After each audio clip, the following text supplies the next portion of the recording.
right to a giveaway. Right now. Right, giveaway. Right now. Right Don't now. do anything else. I'm Giveaway. not going to do anything else. And people want to know what they're winning. Don't worry about it. Just go. Oh, I guess they now see it. Okay. Well, it was in the giveaway form anyway. That's okay. Oh, okay. I'm giving away a Gigan bonus print from the special edition Godzilla vs. Gigan. I'm giving one away right now. I'm going to give another one away at the end of the stream. I found 2 of these in my file drawer. I'm like, perfect. These are like test prints. Yeah. And we're going to give them away tonight. Yes. You see, my wheel is already. Let's go. It's already ready to go. Wheel of Gigan. You want to give anybody like another minute? All right, 1 minute. 1 minute. Because Chris Valentine is in the chat, I believe, and this guy is in South Africa. Okay, he needs to go to sleep. He's an incredible artist. Got to rest those pretty eyes and rest those hands. The guy is a wizard. Cannot be kept up late. He's already doing the Lord's work just being here this late. So we got to move. Raph says that he's doing an Elden Ring commission, and I'm already like, what? No, Chris, he's incredible. He's incredible. Okay. Yeah. All right. Ready? It's been a minute. Give me a second to load in Let's everyone's go. names. I'm going to go close the form so no one else can enter. All right. I'm just switching away from that so nobody And can this see. dance entertains people while No one we is allowed to switch. see everybody's private information, I promise. All right, here we go. This is a small group. Only 23 people made it in. Remember our... oh, really? That's Yeah. it. Too bad. That's You got to be here on Sucks. time. You got to be here All right, early. here we go. We're going to train them. You ready? Mm-hmm. All right, first giveaway. Here we go. Here we go. Here we go. Here we Here we go. go. Here we go. Here we go. You should rap Here it. we go. Here we go. There Here you we go. Oh, are you beatboxing with your hands? The painting, Painting frog. frog. That's hilarious. Congratulations. Why? Because you just bought a frog to paint. Oh, that is true. Amazing. Congratulations to the painting frog, and good on you for getting here early. That is Yes, a thank reward. you. A very, very, very narrow field. We reward punctuality Yes. in this stream. So there you go. You won yourself a special edition Gigan stamp. Never been available for sale. Only available if you got yourself one of those special edition prints in 2020, I believe. So kudos to you-dos. Everybody in the chat, make sure that you congratulate the painting frog. Yes. Chris Valentine, go to sleep. Go. That's enough. You're done. Yeah, that's it. Wrap it up. Right to bed with you. That's enough of that. Amazing. So yes, welcome everybody to another episode of Attack the Block Print. Hello. Great night and a lot to talk about. Holy crapoli. Holy crapoli is correct. We thought there was going to be a lot of news, last weekend or whatever when we were putting this together. But we did not anticipate. Well, we should have, because I knew what was going to happen, but I did not think about the fact that the print was dropping.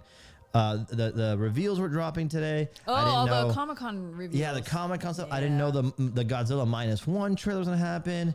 I mean, all we thought we were going to have to talk about was Wolverine. And that Which was enough. I'm okay That was to- enough. yeah. That was more than enough. So, wow, lots to talk about. So, real quick, before we move, switch me over to ArtCam just for a second. Last week, or our first episode of Attack the Block Print, I carved this Skeletor. Then the second episode, I carved this Godzilla portrait, right? Live, start to finish. And then I carved last week the Toxic Avenger, start to finish. And I've had so much fun doing these on the air with you guys watching. So tonight we're going to carve a brand new portrait of the Wolverine. But I'm not going to show it yet. So let's get to news instead. Yes, which is already up. The first It's already piece up. of very important news is already up on the screen So for the people. I realized an issue. What? Because now I don't want to carve, I just want to talk. And we have this weird cam thing here. Oh. So do we have an old template handy? It's okay. I don't. No? Okay. Just let it ride. All right. It's So okay. I'm just going to let these hang out here so it's not an empty, There you weird go. thing. All right. There you go. So anyway, and this is the secret print. Oh. And this is not going to work. So I have to show what's here. Okay. All right. You We'll want me figure to this give out. you the big cam so you can show people? Give me the big. Yes, this is it. This is the. Oh, that's way better. Okay, so cool. This is the carving of the print that was revealed today. Let's see, because I have so many little cranes in front of me. It's okay. They don't need to see it perfectly. Oh, you can kind of see it. Yeah, you can see it just This fine. is the carving. There you go. And do you have ArtCam Solo by chance? ArtCam Solo. I don't know if you have it. You don't have to have No, it. I do not have it. All right, so then go back to the cool scene. There we go. So this is the carving. All right. I want to talk about this. This is the big lead story because it pertains to me and I can speak authoritatively about this. So that's why we're leading off with it. Today, Mondo unveiled their San Diego Comic-Con print drop. So all the goodies are in there. And one of them happens to be done by your buddy Attack Peter. And it is Godzilla themed. It's Invasion of Astro Monster. I go back and forth with my favorite Godzilla movie, and sometimes it's Invasion of Astro Monster, sometimes it's Son of Godzilla, sometimes it's Godzilla versus Ebirah. I like space and I like the beach, and I've those never are the seen movies. this one. This is a lot of fun. This is a lot of fun because, for those of you who don't know, essentially, an alien race arrives and convinces Earth that they can take Godzilla and Rodan off their hands. Yeah, actually, it's actually if you lend us Godzilla and Rodan to help fight Ghidorah in space, I believe. I might be getting this wrong, but essentially, Did you even see this movie? yeah, I don't pay too much attention, but essentially, like, they take Godzilla and Rodan out of the water in these little eggs, transport them to their planet. Okay. And they, they think they're there to fight Ghidorah, who's like, oppressing this alien race or whatever. That sounds right. But in reality, what they do is they just take Godzilla and Rodan out of Earth, Earth's protectors, and then they send Astro Monster, Ghidorah, to Earth to twist. attack with no defense. I like it. You get it? Yeah, Okay. I like it. So that's essentially my it. favorite space themed Godzilla film is, I don't know the name, but it's the one where Godzilla has the crystals on the shoulders. Oh, Space Godzilla. So that's It's just called Space Godzilla? No. It's Godzilla versus Space Godzilla, and that's a 90s movie. Yeah, it's a lot I of fun. love that one Yeah, so much. yeah. Hey, by the way, the people are asking, What are they is saying? this print only going to be available at the booth? You know that's not the case. That's not the case. We're going to have the main edition only available at the booth. And assuming it sells out, then that's where it'll stay. If it doesn't sell out, I'm sure they'll put up the extras that are left over on the site. But that's statistically impossible. So, No, well, it's possible. And so I will have know you my and your APs. things. Yeah, Yes. I'll have 30 APs available of the special edition. I'm thinking the day we get, the Wednesday we get back. So not next week, but the week after. What do you think? not next week. Yeah, because next week we'll be at the con. Comic-Con, so it'll yeah. have to be the week after that. Yes. We come back on a Tuesday. So Correct. the following day, yeah, I don't see why not.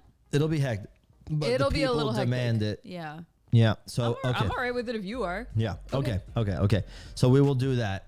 Plan on that. Not next week, but the week after. The APs will become available for this print, special edition. Oh, you know what? I'm gonna have to carve. I'll do that this week before I leave. Okay. Carve what? The special edition stamp. Oh. I haven't done it Do you yet. know what it's gonna be? I know what it's gonna be. Wow. Yeah. What happened? What happened? Rich wants me to start the night off with a Oh song. my god, I love that. But apparently I get to choose. Okay. Or That's great. We get to choose. So Okay. Rich, thank you very much All right. for finally giving me a choice. Do you want to sing a duet of Ghetto Superstar? It just came to my mind right now. Wow, absolutely Just a chorus. not. Just a chorus. Nope. Okay. No. All right. We got to think about it. like, quickly. Yeah, Rich, give me like a second to think about it because I have absolutely Okay, no I'm idea. going to blab a little bit. Yeah, continue blabbing while I think about a Okay. song that I would Rich, be. you're an American hero. Thank you for that. And that is why you're an asset to this community because you don't let the music die, Rich. And that's why we Yeah. love you. What I really need is a minute to gather myself because my hands are immediately sweaty. You better Immediately. drink your As soon as I special see that streaming super drink. chat, I'm like, ugh. Yeah, I The love it. thong song. Oh No, my god. But we can do No, I know. I think it's the gonna Cookie be. Crisp song. What? I think maybe it should be Barbie Girl in I'm honor down. of the movie I'm coming down. out. If you pull up the lyrics, I will do the dude part with you. And you do the Okay, chick here's part. embarrassing Tell me. Peter moment. He doesn't know the lyrics to Barbie Girl. Yes, I do. No, I'm you a don't. Barbie girl. You in just a said I Barbie world. needed to pull up the lyrics for No, you. but like I don't know exactly when the guy comes in, but I can figure it out. Fuck it. No, I don't need You lyrics. just have to say, "Come on, Barbie." Come on, Barbie. Let's go, Barbie. That's all you have to do. Are you ready? I think so. Because Hold you on. started, right? Yeah. I'm a Barbie girl. Do I have to do it in that voice though? You want me to do the beat for you? No. I'm asking. Do I need to Yeah, do of the course, dude. high pitched Yes, voice? dude. I don't want to do that. That sucks. You want me to do? Want to switch parts? I'll do the girl part. You do the guy part. Wow. Then all I have to say is, "Come on, Barbie, let's go party." I know, it's kinda wow. That shitty. wins for me. No, No, that doesn't help. girl in a Barbie world. Well, there you go, Rich. You Why got don't you do Peter it with singing. me?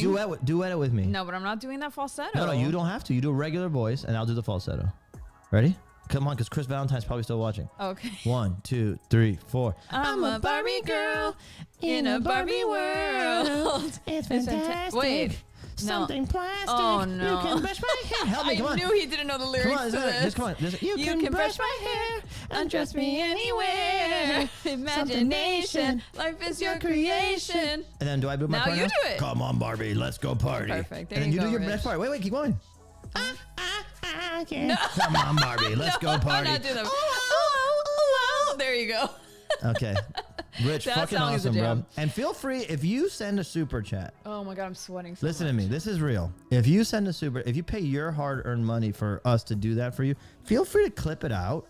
You can on your if you watch the YouTube video on your iPhone, you know there's screen record function. It records the audio, and you can get the whole thing. And feel free to post it to tag. Nerd Overlord knew it. Life in Plastic. It's fantastic. Life in Plastic. You didn't know that one. It's fantastic. I don't know, but I'm down to fucking go. You know what I Raph mean? says we're in the seventh circle of hell. I agree. Yes, not for me. I This is the first circle of heaven. As soon as that little super chat pops up, I descended to the seventh circle of hell. We could do Naughty by Nature. I don't next. know any of. You down with OPP? Yeah, you know me. Oh, I can do that. All right. Anyway, But we're not going to do that. back to the business. Yes, go yeah, ahead. of course. No, we don't do. When you're, this is what my mom always told me. If you're good at something, you don't do it for free.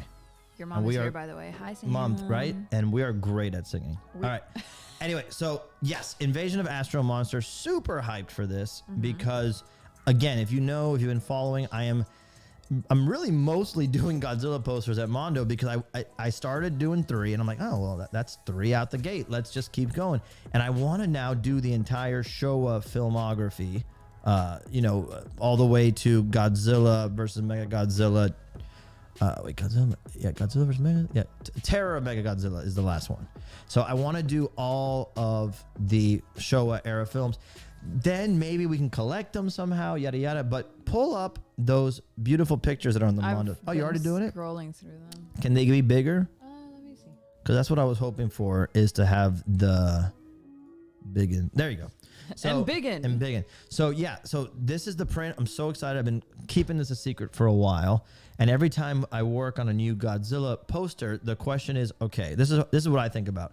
How do I put these guys big so that you feel like you got your money's worth? You know, like if you're buying a Godzilla poster, I'm assuming, like, I see there's a lot of great posters out there. People are way more clever than I am. They have all these fun designs, like that one where Godzilla spikes turn into buildings and got it. It's super cool. I'm not that smart. But what I can do is I can put Ghidorah really big and make him look badass. Godzilla really big and make him look badass. I threw a Rodan in there, so it's the first appearance of Rodan in one of my posters, I believe. And then I'm like, I know the cuts. I know the deep cuts. So, like, you got to have Rodan in the little bubble being transported. I think there's a close-up of Rodan in the bubble. Oh, it's a little off-center, but it's not there. And you can see Godzilla in the little bubble at the bottom. There he is, yeah. The zillion ships. Nice. I just destroyed my entire setup. The zillion is the alien race, by the way, and the little rocket where the Earth Force takes off and goes to their Look planet. at Rodan in the background looking like a hero. He's like a dude. Rodan is easily one of my favorite characters. Yeah. It's Rodan and Mothra for me, and then Space Godzilla because you like the air types. he snapped with that little outfit. I love him just because he has such a sassy outfit. I love Space He has Godzilla. and there's going to be a Space Godzilla figure at Comic-Con. There is, which we're going to talk about in a second. Yeah, so that's the news. We're going to do 120 copies at Comic-Con, 30 APs.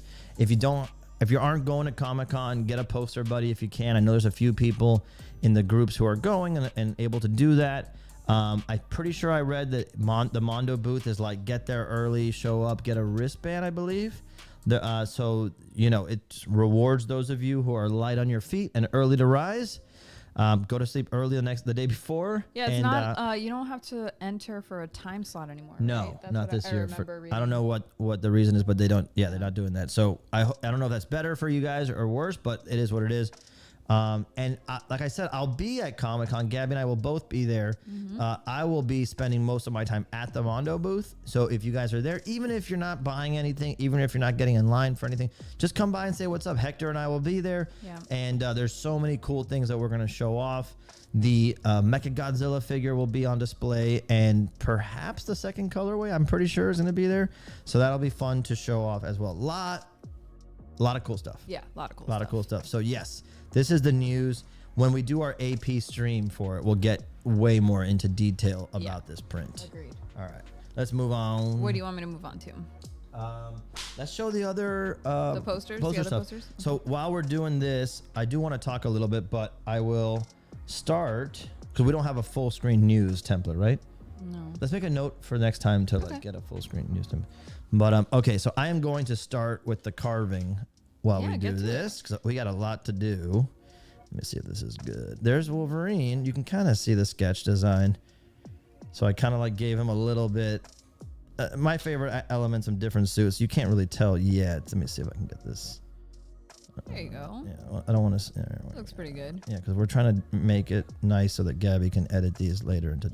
Yeah, please try to keep it centered in the screen as much as possible. All right, so I'm gonna start doing what I do.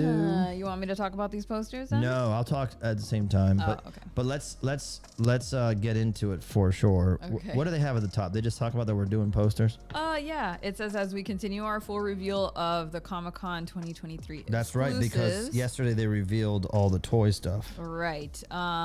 They wanted to show some of the ones that they're gonna have. Yeah. Let's see. You'll have a chance to snag classic Marvel and Peanuts repros, Yes. plus original posters featuring Cowboy Bebop, Yep. Godzilla, and more. Oh yeah. So Tuesday we get there, you and I, and Tuesday night we're going to be going to the San Diego Comic-Con Museum. I think it's a private opening on Tuesday night, but I might be wrong. But nonetheless, at the Comic-Con Museum, they're going to have a lot of Cowboy Bebop posters that Mondo produced, as well as some that Crunchyroll produced. So it's going to be a really nice event, and we'll be there Tuesday night to get things started. It'll be fun. Yeah. It also says we're super excited to present a timed edition screen print this year, Marvel Spider-Man 2 by Tomer Hanukkah. Is that how you pronounce it? I think it's Hanukkah. I don't know for a fact. I need to get clarification. Please but do. It looks like Hanukkah. Yeah, but it's not. It's not. So I think it. I think it's Hanukkah. Yeah, but I'm going to just say Tomer. Okay. As well as amazing new work by Udumaro, Tom Whalen, Florian Bertmer, La Boca, Greg Ruth, Artak Peter himself, Aaron Craig, and JJ Harrison. Yes, lots of good stuff. Let's go through it because I'm really. Oh, look! So here they talk about how you can get in. Oh, okay. This year we're back at booth 5137 inside Funkoville. However, unlike last year, there will be no lottery for time slots. Okay, there you go. From 9:30 a.m. to 10 a.m. Thursday through Sunday, we will distribute timed wristbands on a first-come, first-served basis perfect. for morning/early afternoon time slots. There will be a daily menu, so you can mark off what you want before getting to the front of the line. From 2 p.m. to 3 p.m., there's a lunch break. And from 3 p.m. until the hall closes, the booth is open for general attendance. Okay. And so here are the prints. So the first one they're showing is Spider-Man. So one of the things that we do at Mondo, that Mondo's been doing for a while, but that we continue to do this year, are reproductions of like comic book covers or panels, and we got a good amount of them this year. I love this because I feel like in addition to just making a cool collectible that you can frame or have in your collection, it's like a preservation thing. Like it's an archiving and a preservation and of these great moments in comic history. So I love that. I have a Dr. Doom print featuring Jack Kirby's artwork that Mondo put out. That's a good one. And I freaking love it because it's got no color on it. It's just the inks and the pencils, and you get to see that stuff blown up at a huge size. And I just think it's an amazing thing that we do. So right off the rip, Spider-Man 2099 is hot this year. And so we got that classic cover that if you grew up in the 90s, you saw this a million times over. And we're doing it, I believe, it says it there, but we're doing it on a metallic. Yeah, it's red foil. Red foil, so it has that cool iridescent thing, which is how the comic was when it was released. So I love that. What a great throwback and what a perfect timing. And then, we are celebrating the fact that we're doing a brand new 1/6 scale Magneto Uncanny edition. So not the cell-shaded animation style paint job, more comic accurate. So to go with it, in case you're somebody who wants to get the figure and something cool to display behind it, we're doing this X-Men repro featuring Magneto, perfectly placed right there front and center. So that would be a badass display if you have that poster and the Magneto figure together. This is Tomer's piece. So this is for Spider-Man 2 the game, which features Spider-Man and Miles, and people know that Venom's in the game. The big mystery is who's Venom. I know. Oh, that's right. I know very many secrets about this game. I'm not going to talk about them. I kind of hate that I know it, to be honest with you, because I love to play it and not have it spoiled. But it was part of the job, so yeah, it's all right. It's cool. Whatever. It's a perk? I guess. It's or like a curse. It's bittersweet. Okay. It's bittersweet because I'm like, oh, this is cool. I'm being like shown stuff. This is really cool. But then I'm like, oh, like I was really. But now you know too much. Yeah. So all good. But so yeah. this is the Tomer So this print. is Tomer's piece. Love this. And there's different editions, different variants of it. There's 3 different variants. It doesn't show them. No. No. Not on the website. No. Okay, but you can probably see them online elsewhere. But there's different variants, different colorways. And it's going to be actually, I shouldn't say too much. I don't know what they've revealed. What do they say underneath? It says Marvel Spider-Man 2 timed edition screen printed poster, artwork by Tomer, 24 by 36. Okay. Available until Sunday, July 23rd at 10 p.m. This is an online? Yeah. So this is an online exclusive. Yeah, so so it goes on sale Thursday at 9:30 a.m. There's a booth version and an online version. Yeah, I don't see that one. That's okay. The other online exclusive is the Peanuts My Comic Book screen printed poster. Oh, okay. So Yeah. we do, these are also repros. You know, Mondo has a long history of doing Peanuts repros. And, you know, this year's no different. Love having those in the booth. And then the booth exclusives there you go. are there. There's the variant for Tomer's. Yes. It's more like a magenta, like a It's got like a cooler hue to it. I really like it a lot. I like that one. Then here's the Cowboy Bebop. Many this one Cowboy is- Bebops. Yeah, this one is Udomaro. Yeah. This one's so beautiful. My God. I know. I love it. Look, we had. I haven't seen this one yet. My God, it's really stunning. There's a lot of Cowboy Bebop stuff at the booth because we had produced a lot for the show. So the show exists at Comic-Con Museum. Not all of it is going to be available at the booth. Some of it's going to be online. Some of it'll be at a later date. Okay. But a good amount of it is going to be at the booth. Man, this one's so good. I know. I'm a huge fan of Cowboy Of Bebop, course, by the who way. isn't? I don't know if we've ever talked about this, but We I am love it. like a really big fan of Cowboy Bebop. Yeah. So the next, it's another booth I even like the exclusive. Netflix show. I don't care what anybody I says. know. I'm not a fan. I should get out of line and go, oh, okay, this is the Peanuts line screen printed poster. This is another booth exclusive. Then for Friday, the online exclusive is going to be this Marvel Comics Presents number 77, Dude, Weapon X. This is what I'm talking about. So this is something that I'm This is so going after cool. myself. This is Barry Windsor Smith's art. And there's a colored edition. And then there's the raw pencils and inks. You can even see some of the blue line of the page. This is me. Like I feel love like this stuff. the pencil and ink one is my favorite. Dude, just the fact that you can see like the page text, the Yeah. blue text, because you know back then they were doing everything. The little bleed lines. Yeah, and the all blue that. lines wouldn't Yeah. scan, so they wouldn't Right. show up, and you know. I So love rad, that dude. And it's so like much. Logan in the freaking In the forest, in wilderness, the like winter. all alone, just like trying to get through this shit. Yeah. You know what I mean? This one's awesome. I relate, bro. I relate. Another Cowboy Bebop poster. I feel like this is a repro. No, isn't it? no. This is Tom Whalen, isn't it? Yep. Oh, Yeah. I could have sworn I saw something. No, it's Like been all over this? the internet today. Oh, that's Yes, why. Okay, yes. okay. It's been all over the internet Gotcha, today. gotcha. Yeah.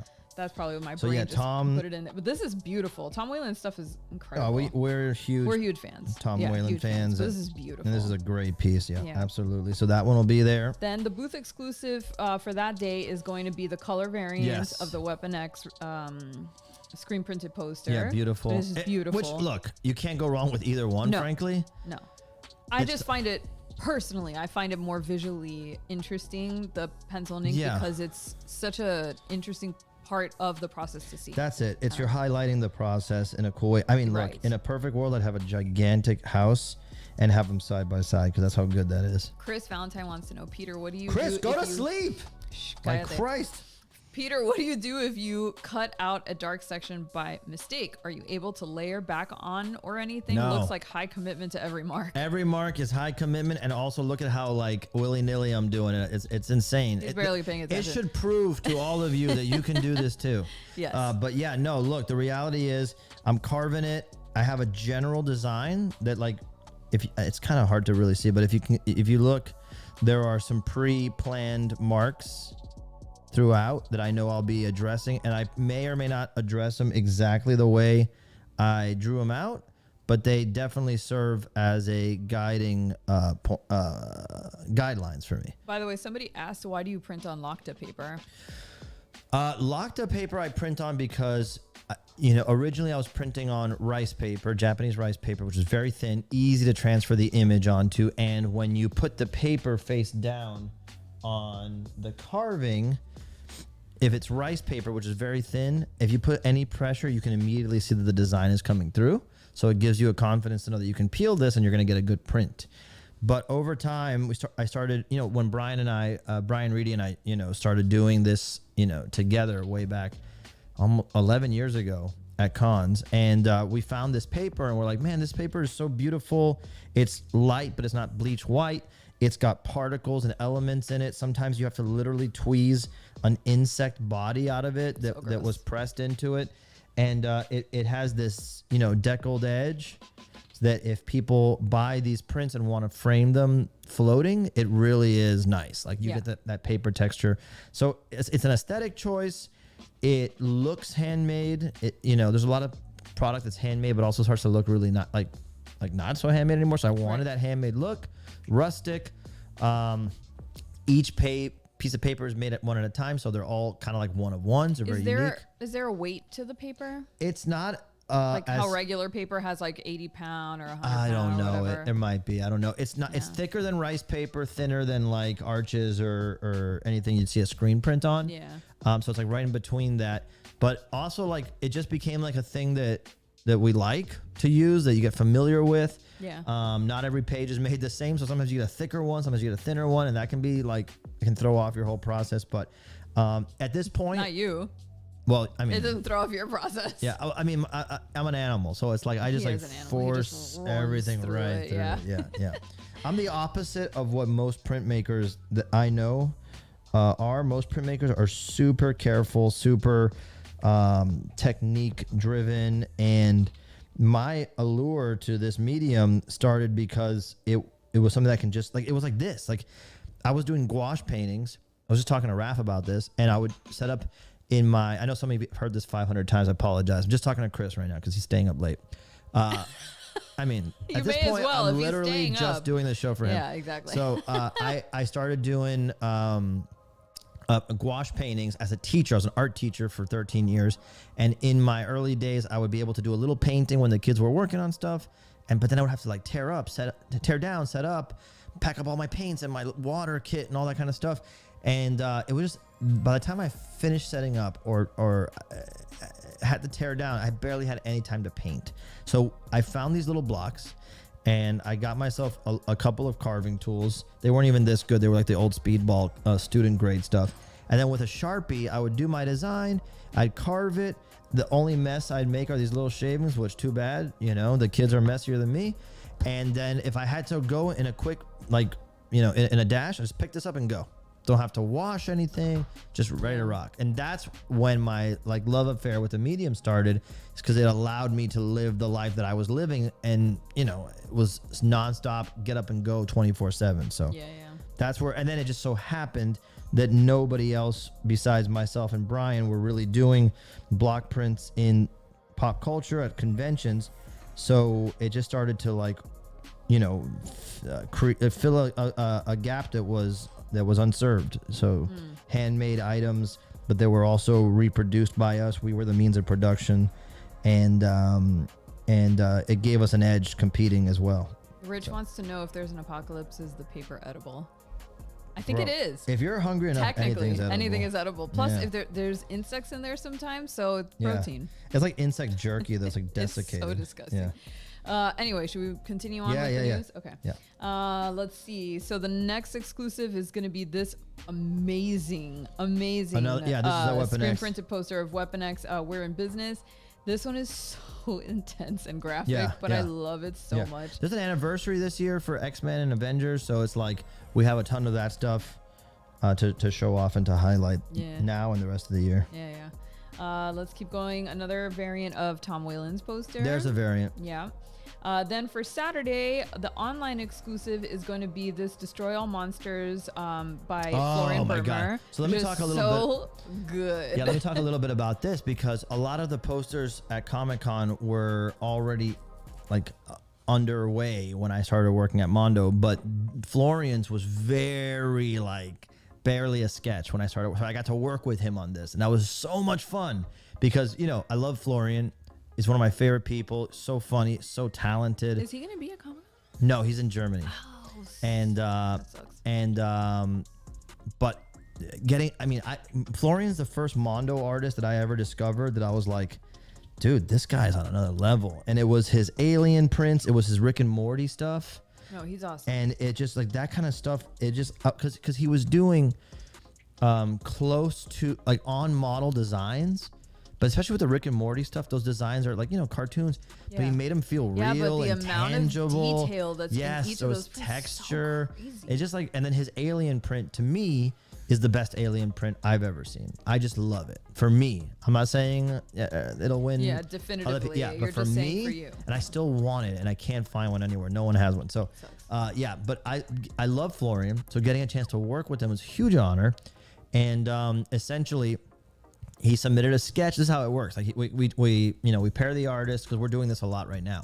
We pair the artist with the IP. We come up with some ideas together. They submit some rough sketches to us. And then we take those sketches and internally we go, okay, we like this direction for sure. I think this is the way to go. Maybe tweak this or add this or take this out or make space for text here, yada, yada. And then go. And then they start working on it. And once the sketch is a little more legible, then we send the sketch to get approved. And then when it's approved, then we can actually, spend the time, Florian spend the time working on it and doing all the detailed line work on it. And so this one was a journey, bro. A journey, because Destroy All Monsters to me is a daunting task. I eventually have to do it for my line. And I'm like, now what do I do? Because he had... No, that's it. He killed it. That's perfect. Yeah. So there's this version, which really looks like an old school poster with the... Shout out to our team internally, Nolan and John, who work on the design and separation of the colors and all that kind of stuff. This poster is a work of art. Yeah, they put together... It's such a vibe. Yes, they put together the color choices. They put together the compositional choices. They chose the font. They laid it out. And then, of course, with Florian's approval, this is the main edition of the print. Now, this will be online, both of these. Right. Here's the variant. The variant looks so different. Like, talk about being a variant. Yeah. And the variant is literally how his artwork came to us. Like, it was... obviously all finished with the detail, crisp, and then he also put a layer of value tones, of gray tones in it. And so this is, if you're a fan of Florian's raw work, you want this one, potentially. And so you get to see straight up all the work he did. And then we added the Japanese. That's a whole process, by the way. You got to get it translated properly. You have to get it approved. We got it approved multiple times.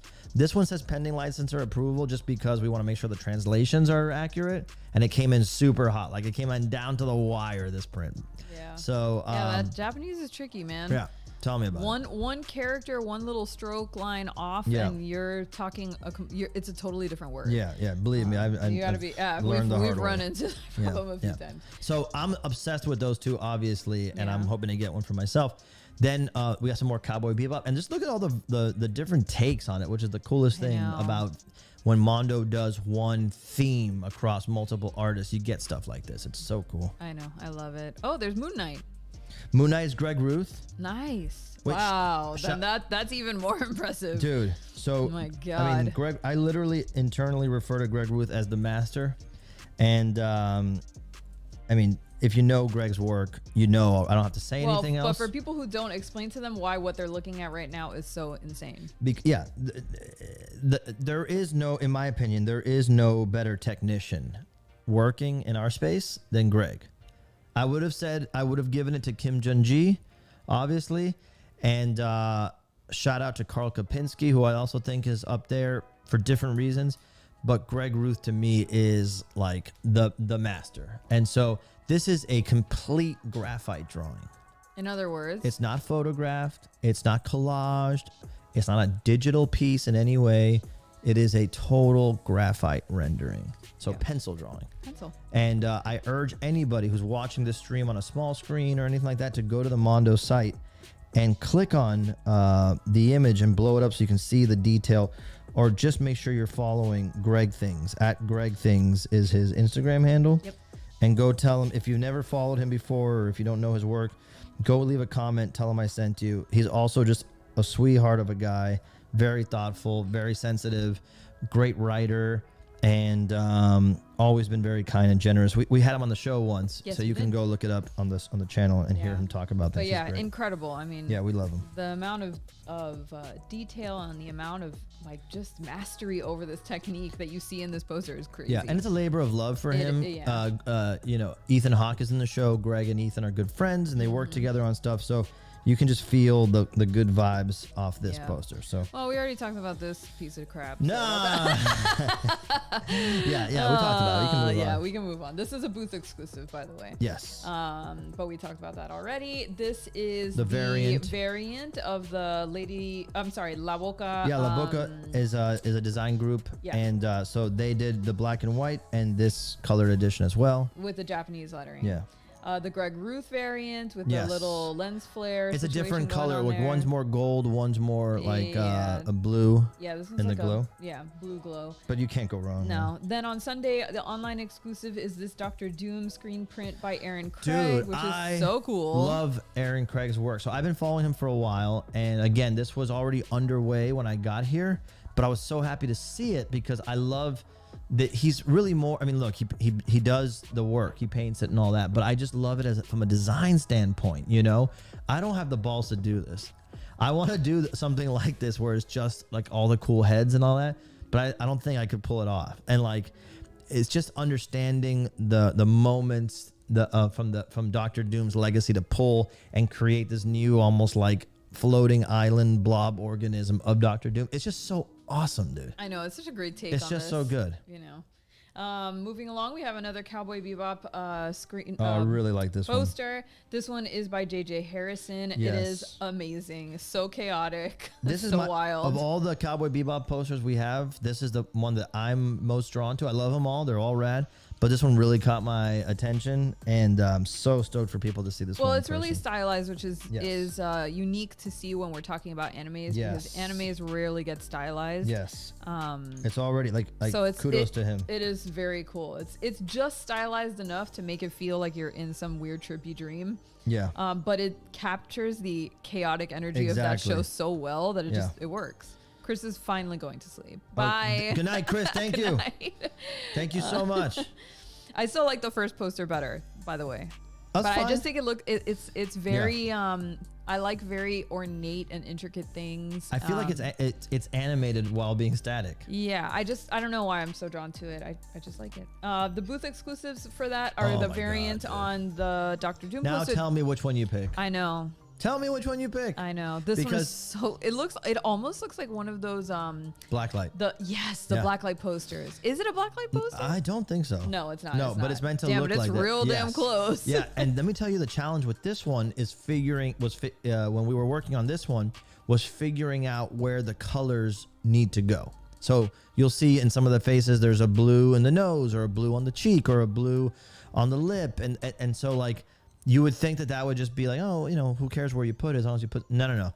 It would change his whole face if it was in the wrong spot. So this one was like a fun puzzle to work on, and so happy that he's done a Mondo poster now. Yeah, that one's fantastic. I could honestly see him doing if people end up really digging it. I would love to do more. Oh my God, I would give him every character and just do it little by little. Do the same island cloud thing with heads. When you got a good thing going, just keep doing it. You don't have to reinvent the wheel every time. Like, that's awesome. People sometimes get a little too concerned with Oh, I gotta change something it new, up. something new. Yeah. Gotta change up. Yeah, Gotta if stay you on my figured toes. something out, keep doing it. I'm into innovation, but also like maybe you landed on something. There's a that reason why excites McDonald's people. continues to sell chicken nuggets, and they haven't decided to like get rid of the chicken nuggets and only sell, I don't know, something worse. Cheese nuggets. Cheese, although. Yeah, that would be good. There's also this sepia toned variant of the JJ Harrison. I think this is the one that I really like. Yeah, this one I like a lot. The other one is cool because it has like these very like pastel, kind of like what's this, a vaporwave color scheme going on, which is very, very connected to the anime and that time period of anime. But this sepia toned one, I think, would fit into more people's houses, like in terms of their decoration scheme. This would blend in more if that's important to you. Yeah, and it just also like, I'm so impressed by someone who can lay out something like this. I have a lot of detail on my stuff, but everything I do is like feels kind of 2D. So shout out to him on this work. That's great. Beautiful. So that's it for the poster exclusives for San Diego Comic-Con. Again, you can find this on their website. That's mondoshop.com. And you go to the About section and you can find all of the San Diego Comic-Con news. And we'll go over the collectibles next. Do you want to do collectibles next? Yeah. Okay. Let's gotta take care of our boy Hector and the collectibles team. It's no secret to anybody who's been watching and following for me for a while is that I am a big freaking toy nerd, and I love toys and all the scenery behind you. Just it doesn't track. Behold my treasures. And so getting to work at a company that is you've got to do the Thor Ragnarok quote. What is it? The behold my stuff. My stuff. And getting to work with Hector and the toy team there, Alex Brewer, Tommy Hodges, Bob, Caitlin, Jordan. There's so many great people working on the collectible side of things over there, Nicole. And it's just so awesome to see it happen and to follow along with each of these projects. Any project that you see releasing now has been in the works for quite some time because toys take a long time to produce, let me tell you. So let's get into it. Yeah. Okay. All right. If you're playing along at home, you're in luck because we've got 4 1/6 scale figures available online this year. Prince Adam debuts in our Masters of the Universe line with plenty of fabulous powers. Yeah, most of the stuff that you're talking about is going to be an online, like you're going to be able to order online. While Man-Bat and his 34-inch wingspan crashes our Batman the Animated Series line. Plus, Logan joins our X-Men the Animated Series line alongside the new Magneto, the Uncanny X-Men variant. Shout out Tanner from Mondo and for doing all the copy on this stuff. Oh yeah, this stuff is great. Yeah. We've also got 3 new variants from our Toho Soft vinyl line, including the final Biolante variant, which is going to be at the booth, and new Cherry Blossom GITD figures. Glow in the dark. Online. Okay, I had no idea what that meant. Okay, thank you. Okay, we'll keep going. So Monday, July 17th, online, so that's next Monday, on sale at 10 a.m. is going to be the Magneto Uncanny X-Men edition. Yes. Amazing. And shout out, by the way, speaking of toys, to all the guys and the whole gang, I should say, at Toy Anxiety last night, who gave us a great coverage on this. Oh yeah. So shout out to all of them. It was a great show. You were laughing so hard. I was laughing out loud, and I had to leave because I was like, I read at night, and Peter was laughing so hard that I couldn't concentrate on my book. I had to leave him alone. Dude, I gotta tell you, part of the reason we do the show on Wednesday is to make sure that we don't bump into some of the favorite toy shows we watch. Yeah. Tuesday night, you should be watching Toy Anxiety. So if you guys, I don't know if I saw Jacob in the chat earlier, Jacob Walsh, but Jacob, feel free to post a link if they let you. If not, we'll but everybody go over there at some point, subscribe, watch last night's episode. It's so much fun. So good. Craig and Abby, Jacob, Ryan. And then you can imagine Peter. I was dying laughing, dude. Literally and shitting Kyle, himself laughing in Kyle, the background. Kyle did great. Kyle from Super 7 was on. Yeah. And it was great because there was a little like awkward moment because sometimes Super 7 got some tough coverage earlier this year from Jay from Geek Dad Life, the other toy show that I love to watch. And it was like fun, but also like, Oh, what's up, bro? You want to say what's I up, bro? know. I was ready. I was ready. It was so no. They were Yes. very cordial. It was Yeah. just funny, like kind of Yes. ribbing. It was like a fun like wrestling. Yeah, Like, chat. I love it. It was so good. So good. Oh It was man, so it good. we should do a wrestling match between some of these Yeah, toy yeah. channels. I love it. Just keep talking shit. Okay. Anyway, moving along, we have this is the Okay, so sorry. So, let me Uncanny go Magneto. back. These are all of the accessories that come with the Uncanny Magneto. Yes. So you have the his like weird magnet orb things that come out of his hands. Yes. Crumpled pieces of iron and metal. Different hands. He comes with that weird like metal tube snake. Yeah, because he thing. can like bend it. Yeah. I've seen it in yeah. other stuff, but Well, it's I just, have the. it's hard when you see it here by itself. You're like, what the shit is that? I have the animated series version. So this is a new paint Right. scheme, right? So it's like a color variant. Yeah. And for some people, this is the way to go because they obviously love the animated series, but they want a big Magneto that feels like he's out of the comics. And this one is that. This is that. Yeah. Plus the head sculpts are incredible. And that all blacked out face is exclusive for this so one. good. Yeah. Yeah. The rings, the magnetic projections are pink. Oh, instead is that of what they're yellow. called? Magnetic projections? I I don't called know. them weird orbs. Weird, things. but they're actually magnetic. Yeah. Which is awesome. You can see the little Yeah. symbol on the side. The hands, some of the hands are magnetic. Yeah. The orbs are magnetic, and then the actual metal piece is magnetic as well. So it's very true to the name. The figure Magneto. is so big and substantial that I urge anybody who's on the fence about ever getting into 6-scale figures or anything like that, grab, if not one of these, grab any Mondo 6-scale figure. Just if it's a Batman animated series, if it's Masters of the Universe, if it's X-Men, just grab one and try it because it is so freaking awesome. It's this awesome moment where you feel like your Marvel Legends grew up. Yeah. Like your DC Collectibles grew up. And I love those figures, but there's something about this scale that just feels Yeah. like I know. It's just beautiful. good. Oh, Chelsea's in the chat. Hey, Chelsea. What up, Chelsea, Chelsea? are you going to be at Comic-Con? She said, can't wait for SDCC. holy crap. Oh my God, I hope you Yeah, are. if you're going to let us know, Comic-Con, put a please. 1 in the chat. Please. Okay, so Wednesday for preview night, the online exclusive, which starts at 10 a.m., is going to be the Prince Adam 6-scale figure from Masters of the Universe. He looks fierce. No, he's amazing. Oh my God. He's a freaking dreamboat. Look at him. Look at the purple. Yeah. Look at the loincloth Yeah. in purple. It's like a lavender. It's like a lilac.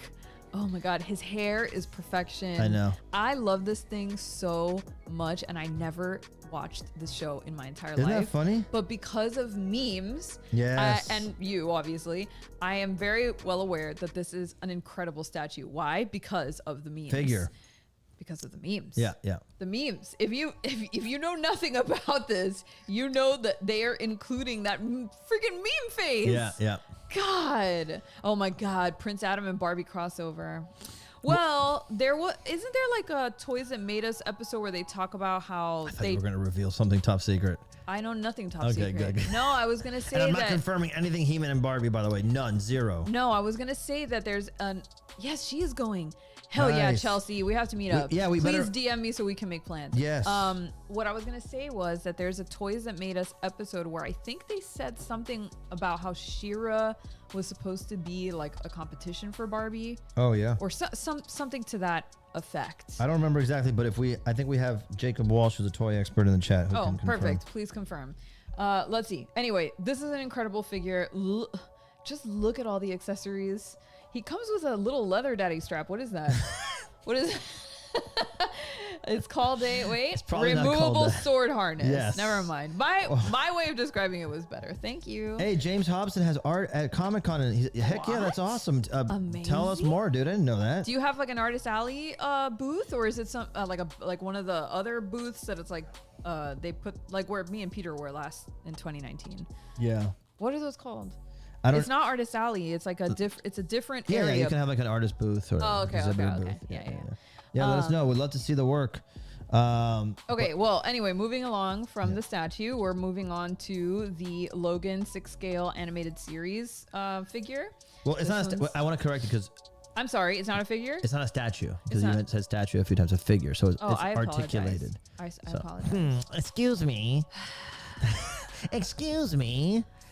What Yeah, you refer push to over. as a statue is actually an articulated figure.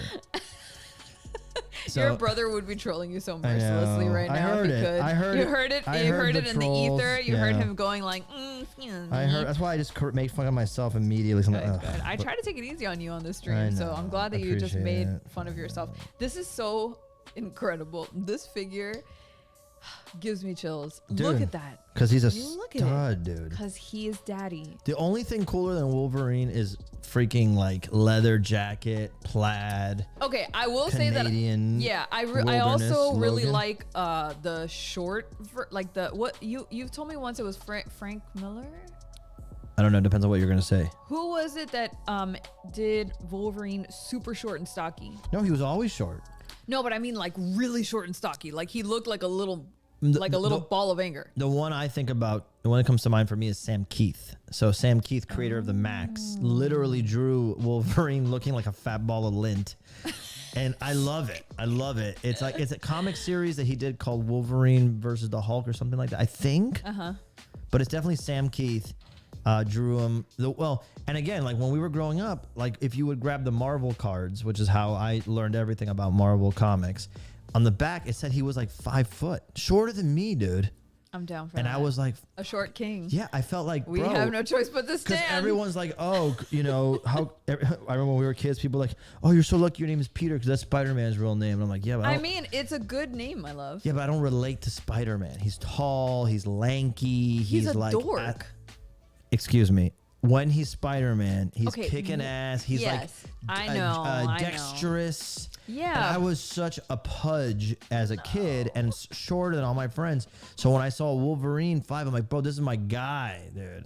So when Hugh Jackman was cast in 2000, I was like, okay, the guy's handsome as fuck, but a little tall. Yes, little agreed.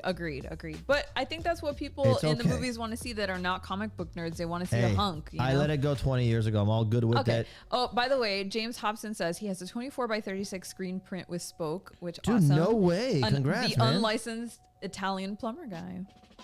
Oh, that's no what- way. I did see that. Hey, yeah. congrats, dude. Congratulations. Holy shit, man. I didn't know you were. I didn't know Well, you were we're doing gonna have that. to stop by the spoke booth. We and were gonna take do that it. anyway, Yeah, I mean, yeah. obviously. But anyway, let Art me see. Adams does a great Wolverine. Wolverine. Really? drawing. Probably my favorite Wolverine of the whole 90s era. And it was the one, Art Adams, dude. Art Adams was one of the main artists on the Marvel Series 2 card line. He did the perfect Wolverine. He did a perfect Hulk. I mean, That's so cool. the man. John Garcia says I got the Mondo Wolverine in bed meme version. Yes. Yes, dude, it's so good. I keep the little the portrait of Jean Grey and Cyclops that he holds in the bed. I keep it in the kitchen. Yeah, Like, it's our centerpiece of our and island. people come up to it and they're like, "What is this?" I'm like, "You, if you know, you know." Yeah, icky. Yeah, exactly.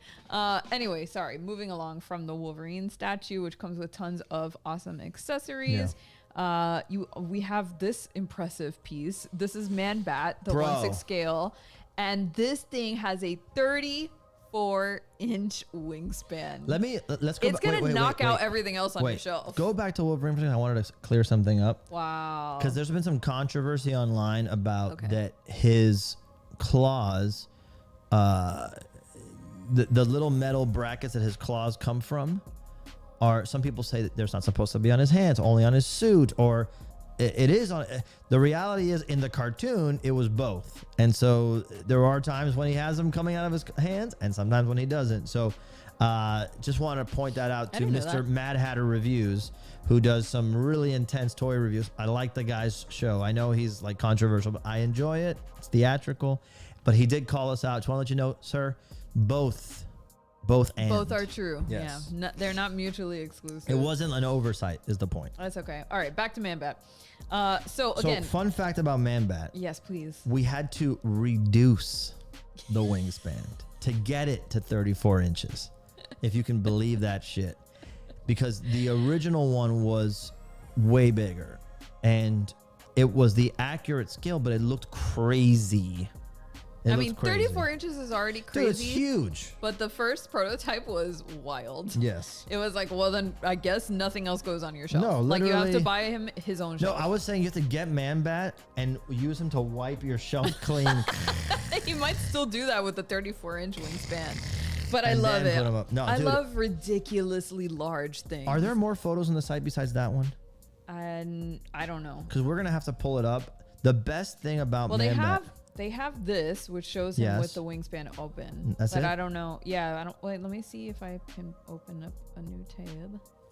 Because yeah. Here's the here are the goods. Yes. Here are the goods. Okay, good. Okay, hold on. Let's get to it. We saw these two already. Yeah, there you go. Bro. Come on, dude. It's so stupid. It's so good. I can't wait for this. The paint job on it is perfect. And Man-Bat as a character is great because he's a very tragic character. You know, he didn't intend to be a villain, you know, and so... Raph says Man-Bat microfiber duster wings variant. Yeah, just take him around your house and just whip him around. But I wanted to highlight, if you go to the other pictures, some of the other head sculpts. I mean, this is so cool. Look at that. I mean, look at that thing. It's hard to understand how big it is until you see it in person. Yeah, you have to see it in person. I love this because like the short wing, like if you're like, hey, I don't have the space for that on my shelf, all good. This looks awesome. Oh yeah, it looks amazing. This looks awesome. I love the little ripped t-shirt. Mine's for sure gonna have the ripped t-shirt. Yeah. Rad. He has a really scary face sculpt that he comes with that I haven't seen in the picture the transformation yet. One. Yeah, hold on. It's in there. See if it comes up. I love this. I know. Somebody had such a good time doing these. By the way, I will say that if you, some people were online saying, "Man, I want this," but Batman sold out. There are Batmans on the site and Jokers. It's just that you have to like type in, you know, Batman, Joker, whatever, and it'll come up. Okay. So just keep that in mind for people who. But yeah, somebody had a great time doing these photo shoots. God. I mean, look at this. Look Incredible. Keep So going. Good. Hold on. Keep going. Keep going. That's the face I wanted to highlight. It looks like Wonton, dude. I know. Dang, with those little teeth. I don't know how I'm not going to show the sad face version of it. Well, because if we put him up for Halloween, we should put his transformation face because that is terrifying. Yeah, there it is. And it would be so good to show, you know, for our guests during Halloween. Yeah. But I love that sculpt is included because it really like gives you a lot of ways to display him that always look fresh. Yeah. But yeah, love this figure. Yeah. Absolutely love this figure. Okay, I'm going to get out of here so we can keep going because otherwise we'll be here forever. Biollante. So this is a booth exclusive. This is on sale at 6 p.m. At the booth. Yeah. This is the green glitter variant. And the last variant that we're doing of Biollante. So if you missed Biollante, this is your last shot at getting her, by the way. Her. And so... very exciting figure. If you're a Safubi collector, you love your glows, you love your glitters, and this is perfect. Yeah. And this is another big boy. Oh, People don't know, and when you hold it in hand, it's like it's giant. Yeah. It's like a small then turkey. on Thursday, the online exclusive, which starts at 9:30 a.m., is going to be the Cherry Blossom glow in the dark variant of Rodan. Which, by the way, you could just stop at saying cherry blossom because people lose their mind. That's all they want to hear is cherry blossom. What? It's the most sought after color variant. Is it really? Oh my god, not even close. I mean, it's so beautiful. Yeah, everybody is like with that gold, the gold tips. The cherry blossom version of any of our figures is the craziest, fastest selling one. It's so good. Yeah. And Mothra larva is magnetic. Oh, I love the Mothra larva. Little butt. It's so good. Then on Friday, the online exclusive is going to be my favorite. Starting at 9:30 a.m., we're going to have Space Godzilla glow in the dark variant. This one, I need it like I need air to breathe. Look at that. Look at it. Look at it and weep. It is beautiful. Hunter wants to know, will the Cherry Blossom glows be better than the Biollante one? I was told that the glows are out of control on these. That they're like, they really went back at it and hit it hard, so it's like a nightlight. That's what I was told. Okay. I haven't seen it in person yet, but this is what I was told. Mr. Lanfear wants to know if it's Man-Bat a pre-order or in stock. No. They're exclusives. They're exclusive, but they're not. The only ones that are in hand right now are Magneto Uncanny Edition and Biollante. Okay. They'll be at the booth, but everything else is a pre-order. Yeah, but you know, Mondo pre-orders are not like 2-year waits or anything like that. So you'll have them fairly quickly. Okay. So moving along. Let's keep. Oh, that's it. Actually, sorry. Yeah. Space Godzilla is the end of the collectibles exclusives. As it should be. Yeah, as it should be. You always end on a Godzilla, especially this Godzilla. So yeah. if you're gonna be at San Diego, please let us know. Slide into our DMs, please. Yeah, or come by. I'll be mostly at the Mondo booth. Gabby will be free to roam. Yeah, I'm gonna be everywhere, but I'm hard to miss with this hair. So honestly, or at you Comic-Con? could just DM me there. Not that hard. Well, yeah, I guess you have a point. But you can always DM us. Yeah. We're always available, and we'll find a way to meet up with you. But We'd you love can to, always see us on the show floor. Yes. Okay, moving along. Now that you're like 3/4 of the way done with this Wolverine. Oh no, never mind. I didn't see that you hadn't done his chest at all. No. We should talk about why we're carving a Wolverine. Oh yeah. And that's because a few days ago, photos leaked from the set of the Deadpool versus Wolverine movie set. Well, Deadpool 3. Deadpool 3, right. But they're obviously going up against each other. Well, no? I don't know. Okay, well, honestly, whatever. I don't know if they're gonna go. I mean, they're gonna probably fight a little bit, but they're probably gonna team up. Yeah, but there's some set photos that came out that are showing Wolverine in his classic yellow Wolverine, which is the moment geeks have been waiting for. I know. Comic book fans, dorks like me, have been waiting. We never thought it would happen. I've heard people say, yeah, we thought about doing it, but we don't like what it looks like. James Mangold calling you out, bro, for putting that in a deleted scene. Oh, that was the worst, dude. How could they do it? And what's the big problem, dude? Just nobody asked you for your opinion. It's Wolverine. We already like him. I know. Stop being a dick. You don't think why don't you put Spider-Man in a leather jacket and just like put a regular balaclava over him? That's it. The red's too much. Get out of here, bro. Peter has feelings about this. By the way, the Painting Frog wants to know, can I ask a question about the carving process? What happens if you mess up on a line? Is there a way to fix any mistakes that can't be disguised in any other way? No. No, you just deal. No, but in all seriousness, I don't design very specific marks. So like I just have general areas. Like I knew in this area I was going to put some highlights. I knew in this area I was going to put some shadow. And so I generally plan where they're going to be. And then when I start carving, I just kind of like let the carving dictate the final mark. So in other words, I'm not so dead set on the specific of it when I'm laying it out. I'm more, I'm happy to let it just kind of like be what it is. If that makes sense. Yeah. You just commit. Commit to the error. Okay, moving along. Toho's next Godzilla movie gets a new title, release date, and first look teaser. It's going to be called Godzilla -1. I don't. It's a weird title. It is a weird title. It might refer to something we don't understand yet. In the trailer, they say like, I forget. I'm sorry. No, I'm just doing this to the people on IG who don't know to come over here. Oh God. Okay.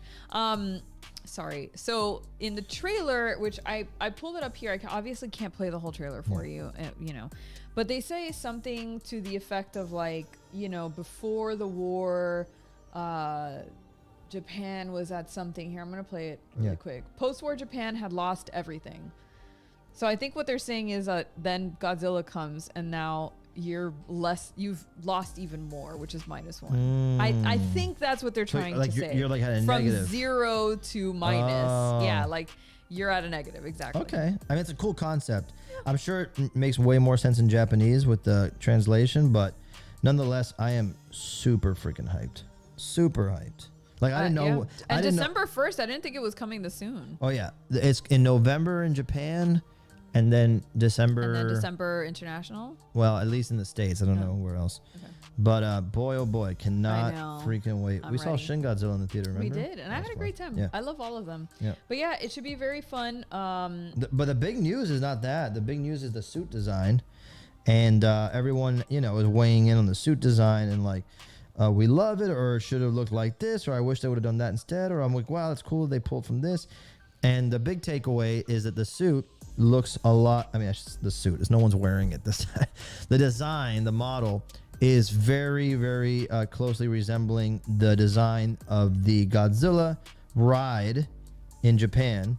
Okay. Which, when that design came out, everybody was like, "Heck yeah, this is like a perfect contemporary take on Godzilla that still feels like classic Godzilla." So I was shocked that most people love it, but some people are like, "Eh." I'm like, really? Like you guys were like all in on the ride, whenever the ride was first announced, everybody loved now it. Suddenly, I just think people wanted something new, like something different. Yeah. And it's not exactly the ride, but it's pretty close. Yeah. But I really like it, and I love the I giant. think it's cool. Yeah, I really like it. He looks terrifying. Yeah, because I think he's supposed to be a villain in this one, isn't he? I don't know. It seems like it. But I don't know. I haven't read up on any details or anything. But what I'll say is that I love the design. It feels like classic Godzilla, and it also feels like contemporary Godzilla. Like oh yes, the legendary Godzilla from the recent American films. I love it, but it definitely feels like a departure. Okay. And it's great, but it doesn't feel like classic Godzilla, like.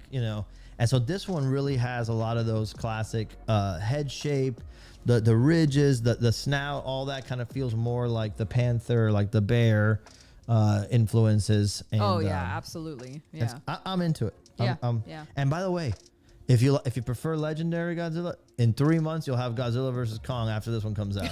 Right, so exactly. We're eating good as Godzilla fans. By the way, a couple questions from the chat. Yep. Dead Kiriyama wants to know, when was the last time you slipped and really messed up a block?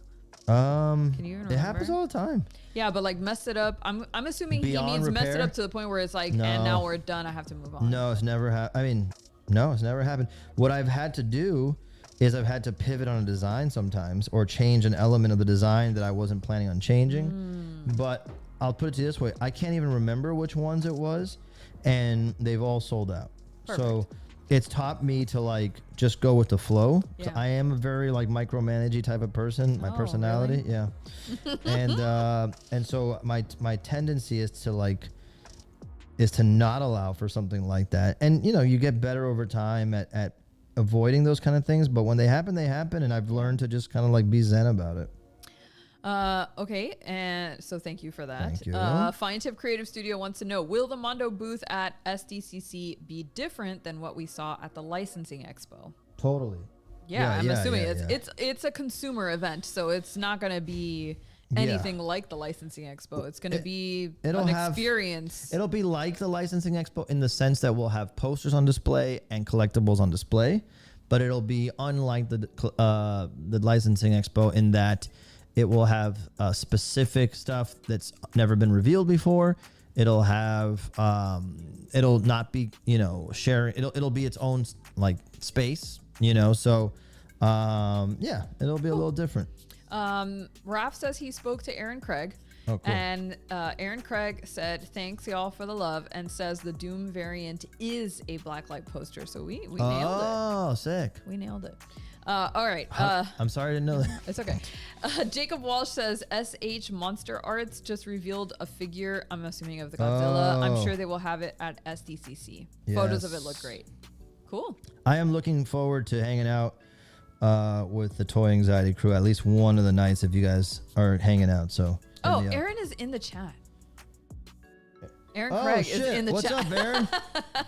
I just realized it because his name is AC, and I was like, "Who the hell is that?" Okay, anyway, dude, hi. Congratulations, man! You're so good, dude. I've only spoken to him via email a couple times during the process, but now you get a more intimate conversation. I love it, and hope to get a copy for myself. Beautiful poster. Yep. Yeah.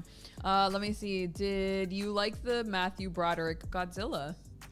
I mean, like which one's that one? The 1998 American one. I mean, I liked it, but I was a kid at the time, and same. so for me, it was like a monster movie. You know what I mean? No, I had fun watching it. It's just that the design is very different, but I like new designs. Like I like being challenged with stuff like that. So I'm not upset at stuff like that. I think it's funny that now it's getting a whole new love, like the prequels are getting, which is great. But at the time, it was like super hyped, and then it just kind of like nobody really dug it. It had a great soundtrack. The soundtrack was fantastic. Great exclusive Rage Against the Machine song. Yes. So no shelter. And but yeah, I like it, man. I have a soft spot for. I don't really, dude. It's hard for me to hate on something like that. It's just fun. So.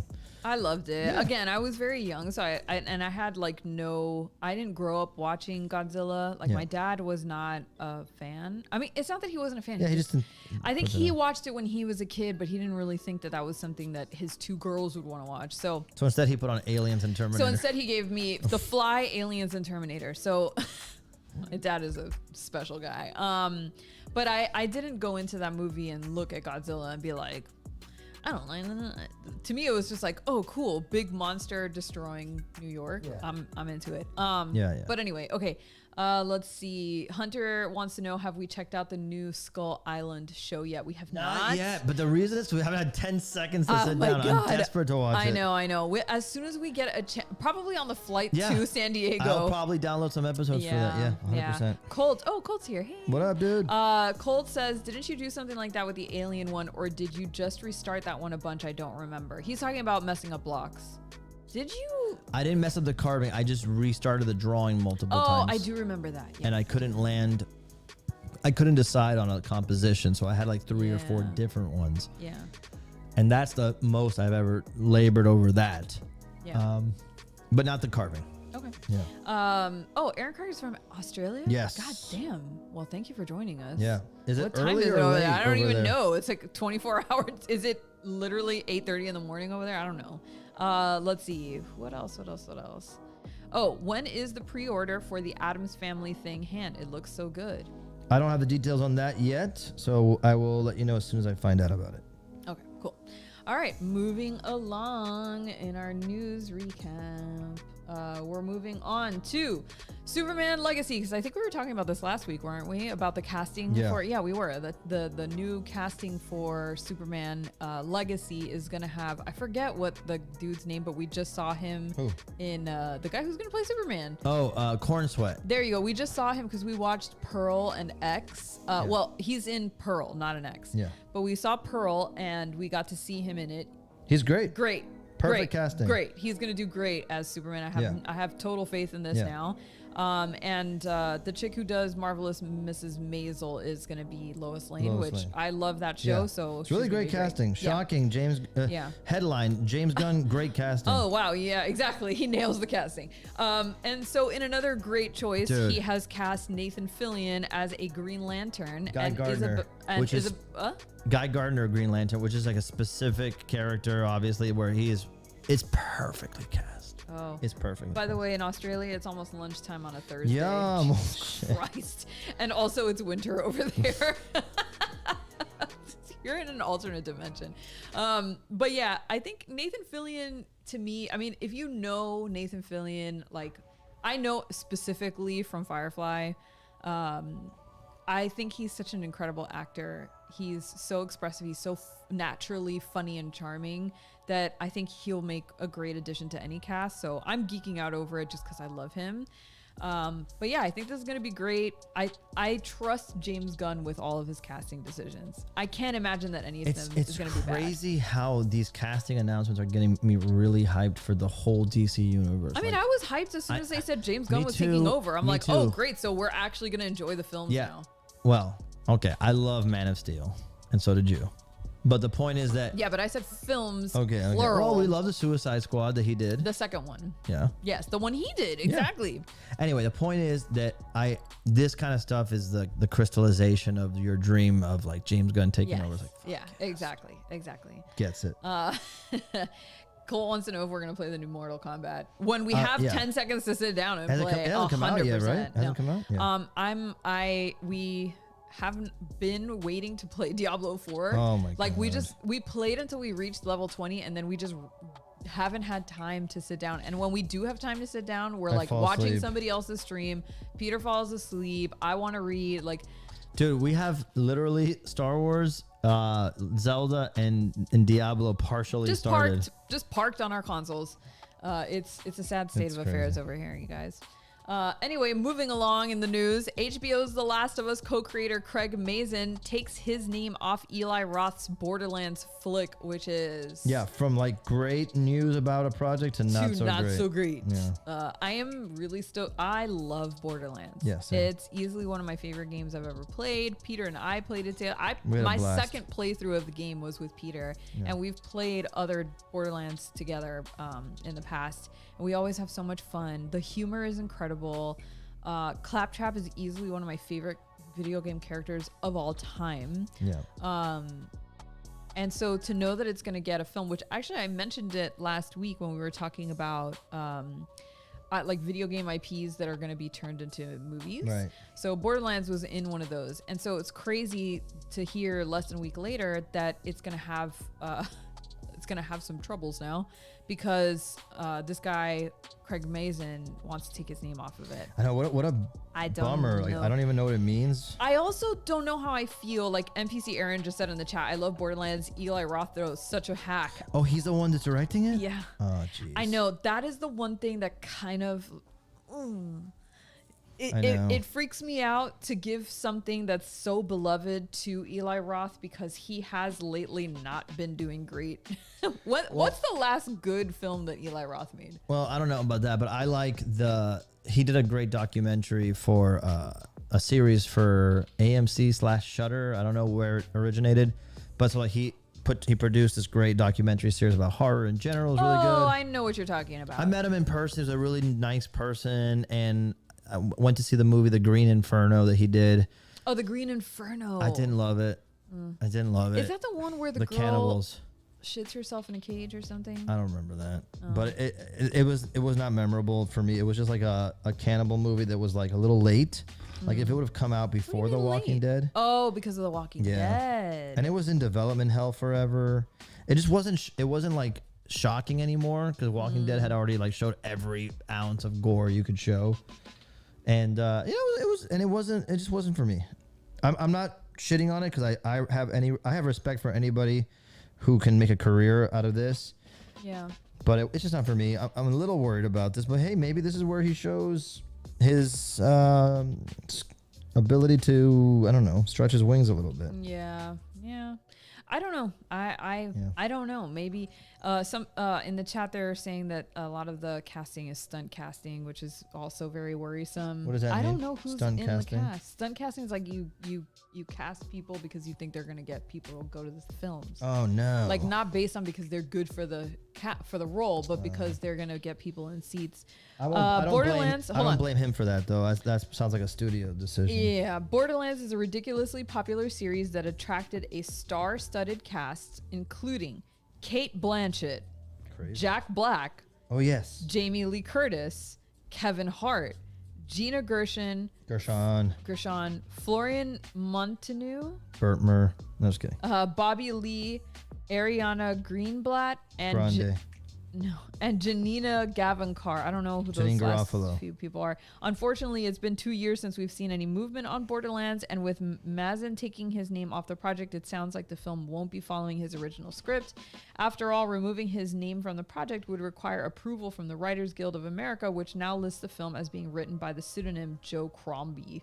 Oh, so he still wrote it, but he's not happy about what it's turned out to be, so he's gonna have a pseudonym so no one knows it was him. Yeah, so doesn't seem like it's gonna be a great movie for Borderlands. It's not a good sign of faith. Or no, I certainly don't think so. That's too bad. Yeah, it really is too bad.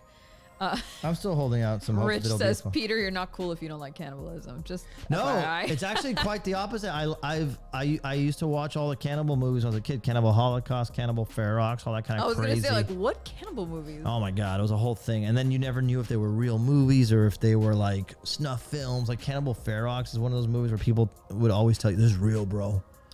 And I don't know. But the point is, I'm into it. That's why I went to go see the movie. But it wasn't good. I never saw it. I just saw the. To me, it wasn't. If you liked it, I saw the clips, like the most messed up clips from Green Inferno. Like I just watched like a compilation video of it on YouTube to get the gist, because I'm not gonna sit through that. But it looked messed up, and I think like maybe at the time that it came out, I would have been like, oh god. But now I'm sure I'm just like, who cares? What I'm saying is, I am a fan of gory movies. I just like it when there's other stuff too, like it's funny or it's like. Funny cannibalism is my favorite. Funny, or like the characters are really compelling or stuff like that, you know. And so, I just didn't get that. I mean, I love Cabin Fever. That's his movie. Oh yeah, have I seen Cabin Fever? The one with the kid from Boy Meets World. Oh, I don't think I've seen that. Yeah, like the friend, neighbor, whatever it is. No, I don't think I've seen that at all. Is it? Or is it Clarissa Explains It All? I forget what movie he's in. Okay. Or show he's in. He's one of those guys. But the point is that that was good. I liked it a lot at the time. Okay. And Hostel, bummed me out. So I guess it was effective. Hostel I've never seen, and Yeah. I don't plan on seeing it, to be honest. I would Yeah. have to get paid a lot of money to sit through that film because there's just some things that I don't need in my brain, and Yeah. I'm pretty sure that one would stick in my brain for the rest of my life. Yeah, I just don't need it there. It was the last movie of that genre that I was interested in watching because it felt just like torture porn and but it was that is it one was of my entertaining. least favorite but genres it was is torture porn. But it was entertaining. It was an entertaining movie. It was, I mean, for what it is, it was entertaining. So I'll just throw that out there. But in general, like, I think I saw some of the other Hostels. I didn't really care for them. There were multiple Hostels. Yeah, I don't know if he did them all. But there were more than Okay, yeah, gotcha. I don't remember. He might have, but Okay. and then so I'm never like strongly hated any of his movies. I'm just like, oh, Yeah, I hear you. whatever. Yeah, whatever. Well, in other video game related news. Wait, little known fact: sorry. Eli Roth was an assistant on set during the filming of Howard Stern's Private Parts movie. Really? Yes, and he used to go on the show and talk about like stuff as We love the that movie. assistant. And then so when he became famous, they brought him in to talk about that he was a big director now and that he started and he as on the set, which is funny. Rich wants to know how much I would have to get paid to watch Hostel. I don't know, man. It's not honestly. It's not so much that you couldn't watch it. I'm telling you that seriously. It's no, not, I just don't want to. I don't. It's not I don't Human like. Centipede. Yeah, I just don't really like. What is guinea pig? I don't know. NPC Aaron says I ruined myself watching Japanese gore flicks like Guinea Pig when I was a teenager, so Hostel didn't even seem that Well, extreme. exactly. That's what I was gonna say. It's Yeah, I had that reaction because I had never seen Saw because again, I don't like torture porn. That's like a genre of horror that I'm not into, and so I just didn't see it until recently. I think it was last year actually that I told Peter, I'm like, you know what? It can't be that bad. Like, let's just check it out. and I told her, I'm like, it's actually Saw's a good movie. Saw's a fun movie. Yeah, it's got but a twist. like I don't, again, and so I went into it thinking like I'm not gonna like this, Yeah. and so I don't know why. I guess because last year we were like so in the Halloween vibe that I'm Yeah. like, fuck it, let's just watch it. And so I checked it out, and I was ready. I was like bracing myself for all the horrible torture No. shit. And you know what? It wasn't that bad. It was super. Chill. Yeah. I can understand why when it came out it was Exactly, terrifying, but exactly. now. Exactly. Come on. At the time it came out, that wasn't being shown in like mainstream films. Mr. Lanfear says, Gabby, don't Google guinea pig on stream. No, I won't. I promise I won't. Yeah, I just, exactly. See, Jolly Ginger Giant gets me. I don't need it in my head. It doesn't need to live there. Yeah. It doesn't need to live there. Yeah. I'm good. Like, I want to be able to sleep. I want to be able to not have dreams about people being tortured. And, like, I want to be able to travel around the world and go to a hotel and not worry that I'm going to be, That's a good point. After I saw Hostel, I was like literally like, I don't want to go to this part of the world. I mean, okay, Which in is fairness, stupid. It's stupid. I've never stayed at a hostel. I'm very fortunate that I always had money to stay at, like, a hotel, a nice Airbnb or whatever, but... Although some Airbnbs can be sketchy. Well, we rented an Airbnb once. In Anaheim. You were the one. That's the problem. Is I let Peter take charge of this. He rented us a room, not a whole house. I didn't do it on purpose. He got me a room, and when I arrived, which was like maybe 12 hours after Peter got there, because we took separate flights, I was like, "Oh my god, this is a crack house." It was the crazy. shadiest, and we live in Miami, and I'm used to kind of like shady situations and shady houses, but this was absolutely terrifying. Yeah, it was pretty rough. So, like, thank God I hadn't seen Hostel, because I don't think I would have been able to walk into that house. No, it wasn't that bad. By the way, the guy who owned the house ended up being super nice. Yeah, and we yeah. found out that he was a strip club owner.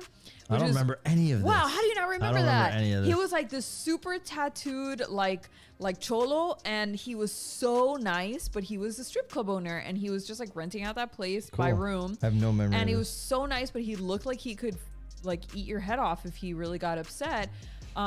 But yeah, that was it. It's just like he didn't really think that the place. I bet you in his mind that place was a palace. No, it's but just it the really pictures was not. online were very good. Right. And it was a very last minute trip, if you remember. I do, but man, it was rough, dude. It was rough. That the room that we were staying in looked like somebody's dorm room. It was remember the shower? The shower was literally 24 inches by 24 inches square. Like, it was not, you couldn't move. It was smaller than a Japanese shower, if you know what I mean. Anyway, whatever. Okay. It's sorry. crazy Moving how along. little I remember of things I don't like need. this. The thing is that I don't need to watch shit like Hostel or really Barbarian has now ruined me. No. Because now I'm gonna go Barbarian to was great. every Airbnb. I'm gonna be like, show me the hidden dungeon because I need to know it's here so that I can get the f out of here. You're like one of those people who wouldn't go in the ocean after watching Jaws. I hate the ocean. You know that I won't go in the ocean. I will not do it. I do But not. Is it because of that? No, I just don't. I don't feel safe in the ocean. It's amazing. I just don't. I don't need to go into somebody else's home. That's how I feel. When I go into the ocean, I'm like, I am literally just trampling through somebody else's home and they have no idea why I'm here and they have every right to bite the shit out of me because I would do the same if somebody just waltzed into my house. What a beautiful mind. Why a beautiful mind? Because you know full well the ocean that we go to is like mostly just sand. Filled with man-o-war jellyfish. God, so I don't want to talk about it. Oh my God. Never. You can't. I'll go on the sand. Like I'll go to the beach. I'll lay on the sand. I'll put my feet into the little like shallow your water. logic, the sand is full of trilobites and weird fucking parasites. I do feel bad for like crabs and stuff. But anyway, what I'm trying to say is that I will go to the beach, but I will not go in the ocean. The ocean, like I'll put my feet into the little shore area. So nice, but I'm not. I'm not jumping. I know. Greg says, and you live in Miami. I know. And it's lost on her, dude. And I she's spent my Cuban. Our whole. My like, dad is literally a sailor. No, like and I grew up on a sailboat. And our ancestors like crossed the ocean to get here. I know. And a few months ago, my dad was here telling me stories about like our ancestors. They did one of those DNA tests or whatever, and he was pulling up documents and shit. And we have a direct descendant, like a cousin from a great grandfather who was in the Spanish Armada during the Spanish American War. That's so crazy. we have that shit in our blood. Yeah. But Not you. Not me.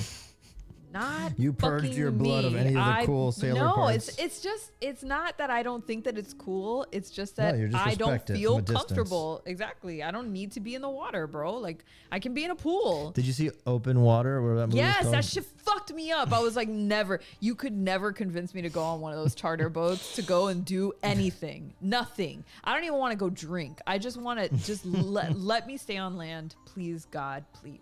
And it's funny because I love snorkeling, and it's like one of the only things Gabby and I don't jive on is that like Nope. I'm like, let's go snorkeling, and she's like, nope. Absolutely not. You She's go like- by your damn she's self. like, just play Echo the Dolphin. The last time I went snorkeling was in Puerto Rico. I have family that lives in Puerto Rico, and we went to visit them, and they're like, let's go snorkeling. So I went like an idiot, and two And what horrible happens? things happened to me. Number one, and Peter's gonna laugh at me for this, but I took a little underwater camera. Nerd. And my sister was with me, and we were, snorkeling through. Oh my God, mermaid fantasy! And we went into the reefs, and I'm taking pictures of my sister, and I guess something attracted a barracuda. Bro, And I know, the this is ridiculous. scariest thing that has ever happened to me, it was just my sister doing this, and then me turning around and being like, "What the fuck?" Because barracudas are not like friendly looking. I know that they're not. They're not aggressive, but they're not friendly looking. If you see one in person, they're not like a cute clownfish. I can count them right now, at least 8 friends who do not have a friendly looking face. And but they don't have a mouth full of sharp teeth with an offset but they jaw. have faces like this. Okay, no, but still. We have friends that look like regular like this, like. No, we don't And we're have still a friends with single them. friend who looks like that. Oh. We're gonna talk about this afterwards, and you're gonna tell me who you're shit talking right now. But, and then right after that, so as I got away from the barracuda, I yelled at my family, I'm like, ah! And they're like, calm down, calm down. He was just attracted by something shiny, like your mask or the flash of the camera or whatever. Okay, fine. So then I keep going, and my one of my family members was like, "Oh, follow me," and she went over something. And she took off her mask, and it was a barracuda. Well, she went and floated over something that was really shallow, and I'm like, okay, I could do that. And I went over it. It was fucking fire coral, and it scraped my entire body from belly button to neck. God. I got out of the water and I was on fire. everything hurt. I was so. It's just that you had bad guides. In other words, never the fuck again. You had bad guides. No, I'll go snorkeling in the pool. You're, just throw some shiny things in there that I can look at. We are learning some things about Gabby on this new Attack the Block print streams. No, her all out like resentment of the entire theater community. Wow, way to blow it out of proportion and make me sound like an asshole. I have no problem with theater, kids, for the record. Your desire to see all the oceans of the earth dry up. That is also not true. Wow, blowing it out of proportion. The Boyordi says, the Boyordi says, coming to Florida in September, are you saying I should stay out of the ocean? No, dude. She's insane with this. No. This is not a rational review. It's just me, dude. This is just me. I'm just not a fan. Rich, go look up. Rich says, what the hell is fire coral? Go look it up. Look it up. It's legit. An incredibly innocuous looking piece of coral, and if you scrape against it and it breaks your skin, it like injects fire into your veins. Not fire, but it's a toxin. It's a toxin. Yeah. It is a toxin. It is a defense mechanism. Extremely painful, and it's just, oh god. Well, you just have to be more careful. Be more careful. Yeah. I didn't do anything. I just floated over it. It just was like, sorry, it's too close, bitch, and just owned me. In that case, I relate to the fire coral. I'm like, hey. I'm just not into it, bro. I'm not even into dolphins. You know, dolphins rape people. I'm not into it, bro. I'm not into the ocean. Take me to the mountains. Oh, we're moving nothing bad can happen. Look. All right, you're out of control. Okay, moving along into more video game news. A verdict has finally been reached in the Microsoft versus FTC trial. I don't know if anybody's been following this like I have, but basically the gist of it is that the FTC basically halted a deal between Microsoft and Activision Blizzard they were trying to merge. Microsoft wants to buy Activision Blizzard and bring it into its, fucking cabal of studios. They own so many studios now. And the FTC is alleging that it's that kind of merger would it would basically kill competition. Right? Because then everything would be on Xbox. Every IP that is going to be on Xbox, including Call of Duty, one of the largest, most profitable IPs. And it will only be on Xbox systems. So then how could, Nintendo compete or Sony or anything, right? So it's been held up in the courts now for months. Months of arguing back and forth about whether or not this is going to kill competition. Is this like a move towards a monopoly? Like, what's going on? Anyway, the courts decided that the FTC is shit out of luck. They're going to allow the merger to happen crazy, because Microsoft made a deal that said that Call of Duty would continue to be available for 10 years on PlayStation. Oh, wow. I didn't know that. So the next 10 years of Call of Duty, you will be able to buy it both on Xbox and on PlayStation. And they even made an agreement with Nintendo to bring Call of Duty to the Switch.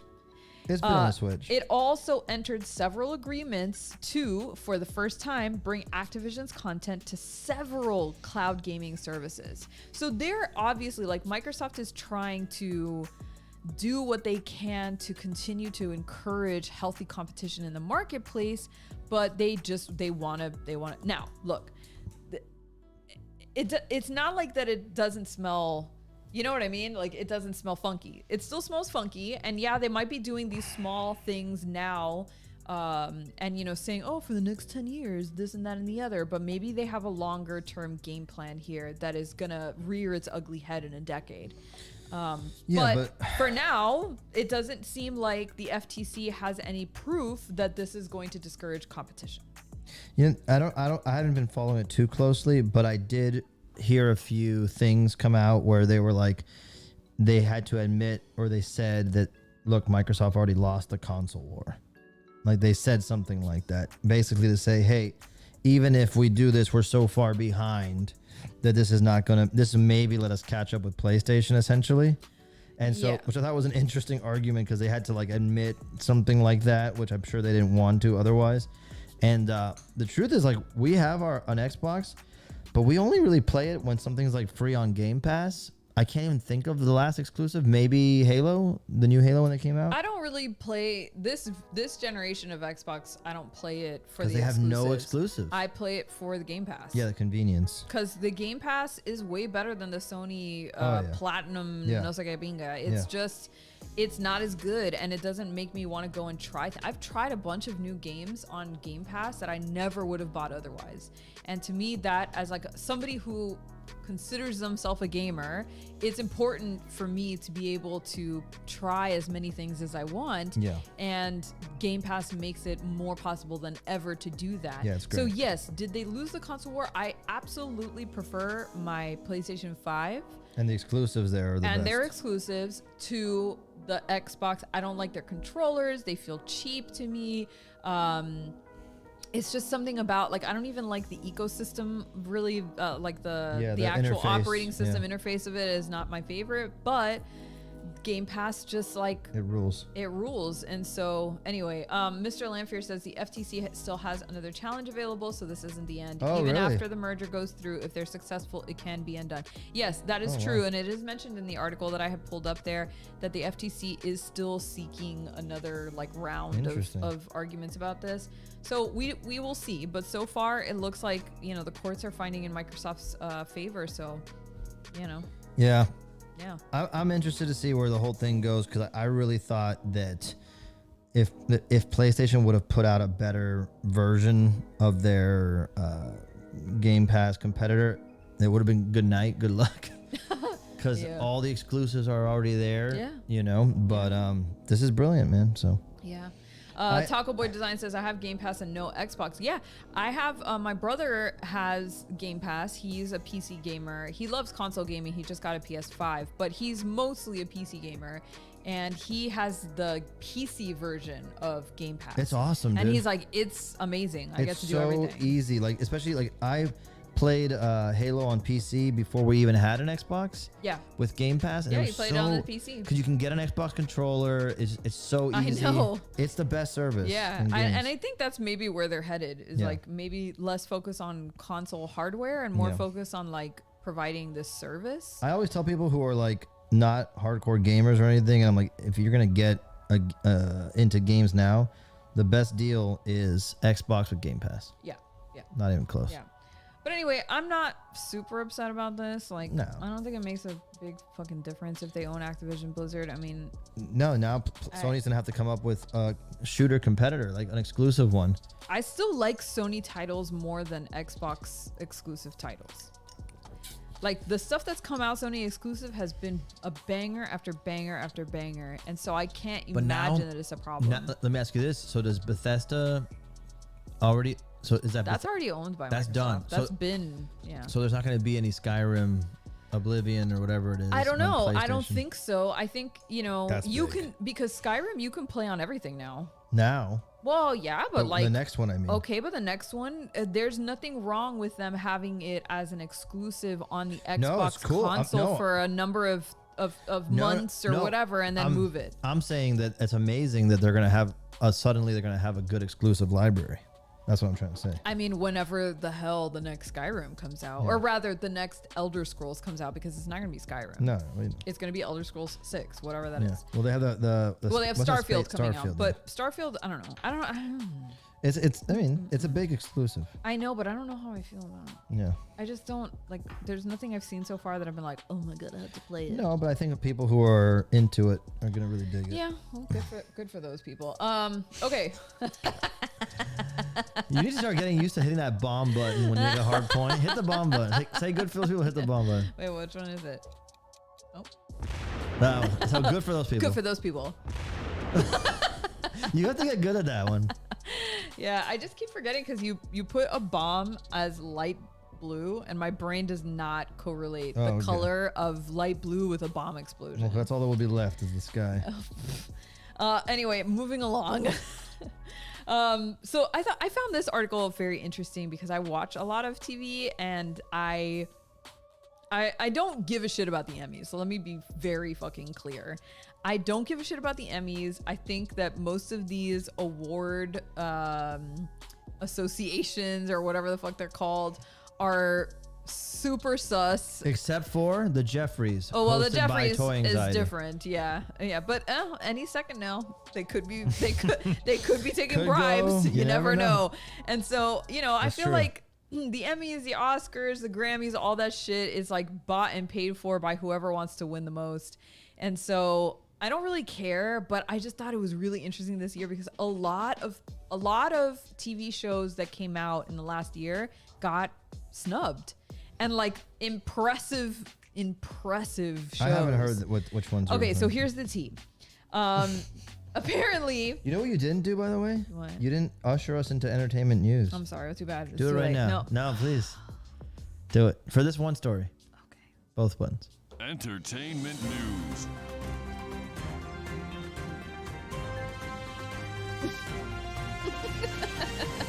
All right, now you can talk about it.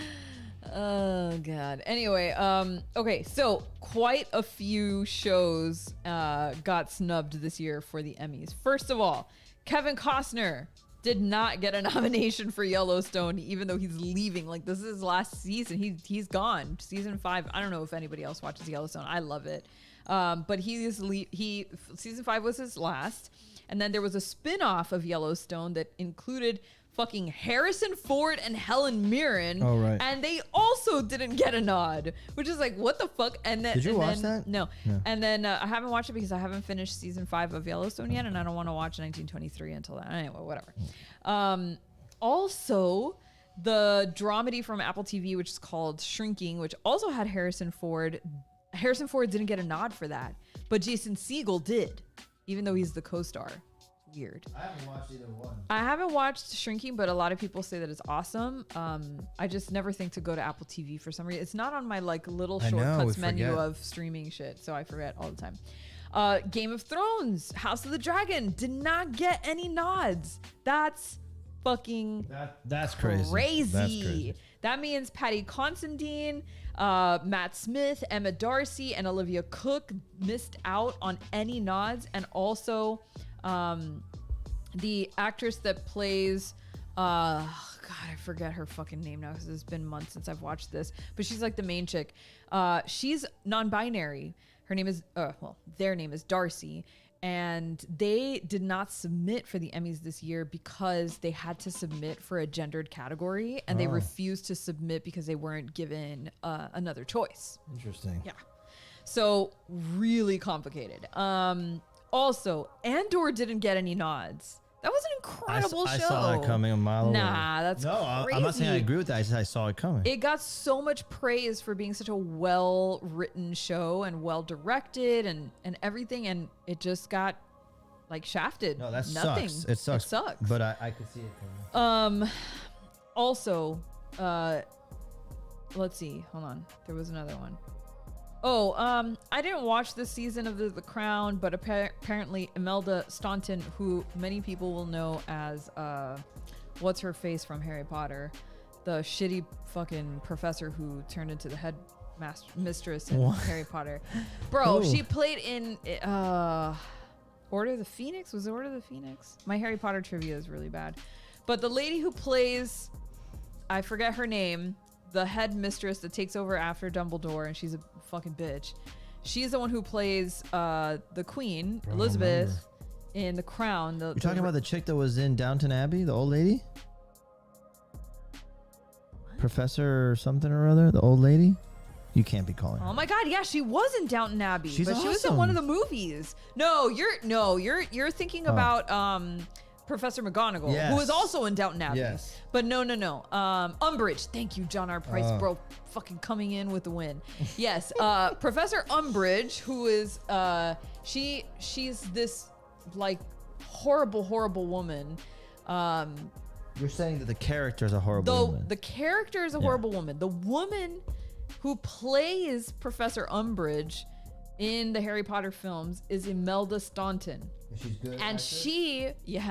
And she, Rich says language, please. No, we're way too far into the stream for me to watch my language. She plays Queen Elizabeth II in The Crown, and she's the only one who has never been nominated for an Emmy. Bro. Yup. It's fucking What did she crazy. do? And so, who else? Steve Martin and Selena Gomez did not pick up nominations for their Martin Short second did? season of Only Murders in the Building. It doesn't say. I really like that show, by the way. We didn't I could finish not it. get into but it. Gabby couldn't get into it. Because I don't like Selena Gomez. I think She she's was a bad fine. actress. Yeah, but she was fine. She was not even fine. It wasn't that bad. What We Do in the Shadows also didn't get That's- any nods for Outstanding Comedy Series. That's which crazy, is, but I that's get a it crime. because the show's too good for these people. It's a crime. Ryan Johnson and Natasha Lyonne's Poker Face also didn't get anything We from didn't Outstanding finish Comedy. it, Yeah, but but it's so good. I've yes. seen every episode that I've seen so far has been incredible. Yes. They're very episodic with like a little thread like that it a runs lot. through. I like it a lot. I just haven't seen it in a few weeks, but man. Although Natasha Lyonne did score a nomination for lead actress in a comedy series. So Which is she which got the one? nod, but the series didn't get the nod. Oh. Right. In the limited series category, there were yet more glaring misses as the likes of Rachel Weisz for Dead Ringers and Elizabeth Olsen for Love and Death were ignored. While shockingly, Blackbird, the crime drama series starring Taron Egerton, was blanked Egerton. out from the outstanding limited series list despite picking up a few nominations in acting categories. Interesting. Dude. Yeah, so it's pretty wild. If you want to see everything, this is from Collider, but they have the video of the Emmy nominations being handed out, so you can see everybody who did get I nominated. wonder if it's but just there was man, so much good stuff, but I'm really shocked about House of the dude, Dragon. I don't thought that was know. a great show. dude. Something weird is going on there. I don't know. That was a show that I was dead set on not caring about, and I was so impressed with it. Yeah.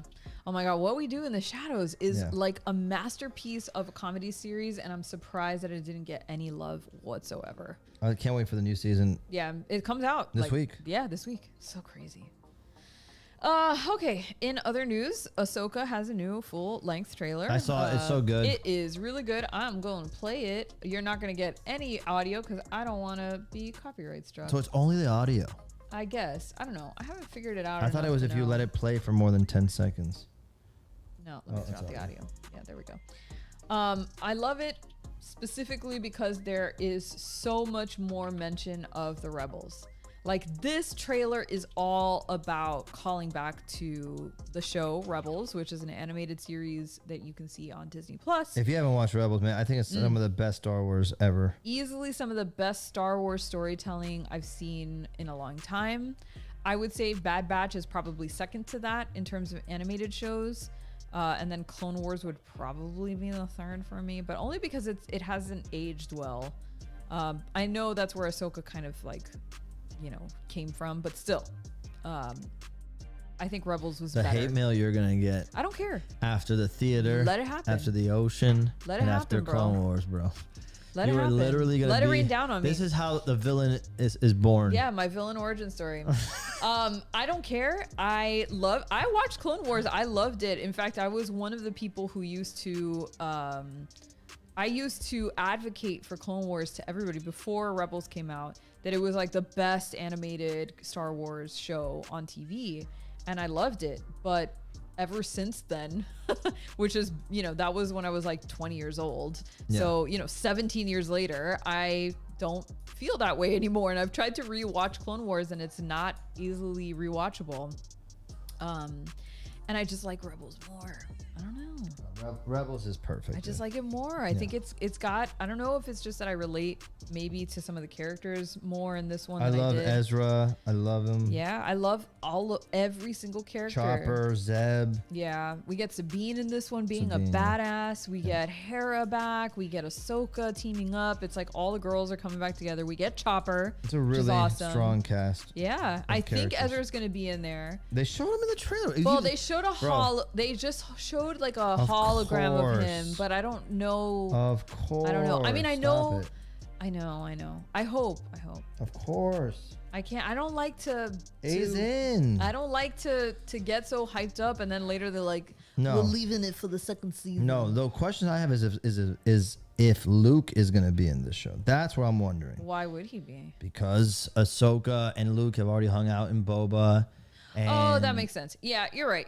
And it's maybe. it's Anakin's kid. Like, Yeah. that's what I'm desperate to find out. Yeah. I want Luke every time they do one of these shows. Just put Luke in for a little bit, please. Just for a I little know while. he's expensive. Just throw him in there. I don't really care. I more care about side characters. I'm a side character girl, but I'm just so stoked for this show. I'm ready. There's a moment in the trailer. It probably already went by where they show an R2 unit. They talked about this last night on Toy like Anxiety. for 2 seconds. Yeah. And it's based on the actual old Kenner toy. It was so good. Yeah, it's so good. My favorite part of this trailer is when they show the mural that Sabine paints of the whole Rebels crew, So and good, and it looks so good in put in reality, I guess, or whatever the hell you want to call it. But man, I got weepy. I was like, okay, I'm ready for Sabine to be like my favorite character somehow. I already see it. Oh, John R. Price says, I can't wait for live action Grand Admiral Thrawn. Bro, Yes, dude. I am foaming at the mouth for some Thrawn villainry. He's one of my favorite villains of all time, let me tell you. He's awesome in the show. He's so good. I love him so much. And you never read the books. I definitely didn't because I don't know how to read. I didn't read the books. I went should. looking for them. So funny. I found a couple of them at the library the other day, but they didn't have Heir to the Empire. They Just had get the everything audio. else. I know. I'll grab it at the library. I'm sure someone's going to have it. Because you like to read. I do love to read, like physically read. Oh. I don't want to listen. I don't have enough moments. If I had a long commute or something, I would.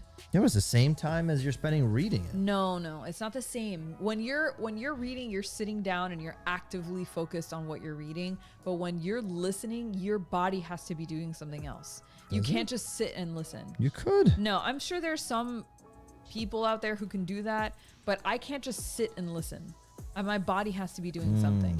Like I have to be mindlessly, I don't know, doing dishes. I can't do it either because then I start to get distracted, and I can't do either. I can't read. I can't listen to audiobooks. Yeah, no, I can read, but I can't listen to. I mean, I can listen to audiobooks on a drive or something, but I can't do it otherwise. So it's better for me to just get books. Anyway, that rant about books is over. Moving along to this is an article that we kind of read about. What was it, last week or the week before? But we were talking about the new Texas Chainsaw Massacre game. Oh, yeah. This asymmetrical kind of survivor versus killer game that's coming out. Hyped for it. And there's a new trailer and it looks amazing. Oh, really? Yes. I haven't seen this. My God. Let's go. I'm down to see this. My God. Here, I'm showing you right now. No My audio. God. Sucks for you. Oh. It looks so gnarly. I thought the kills in Dead by Daylight were gnarly. This really takes the cake. Really? These are upsetting. I gotta watch this. These are upsetting. I wonder if it's the same thing. I see them with the generators. I think it's similar. It's definitely like, but look at that head right into the chainsaw. I love that. And then look, being slashed and then stabbed by a tiny little knife. God, That's what a great. nightmare. And then this old weirdo just stabbing you with something. Ugh, those kills look so brutal. I can't, man. I can't believe how much I love this genre of game now, where it's like The asymmetrical survivorship. But I didn't like it until it was horror themed. Like I played Evolution or Evolve, Okay. which was like, you would think it'd be right up my alley. It's like you're playing a giant monster, a different variety of monster, or you're part of this crew that's trying to hunt the monster, which is really cool. Oh, that's cool. But I didn't get into it, and I didn't think that game style was for me. And then Dead by Daylight blew my mind, and then the Evil Dead game is so freaking good that if people haven't tried it, I strongly recommend it. And so now I'm like, yeah, this one I will play. Yeah, I will definitely be playing this with Peter because this looks so good. I can't rewatch this movie because it is so gruesome to me. I mean, well, I don't know. I watched it only once when I was maybe 17. You can watch it. I think Based by on now, what it's not even the.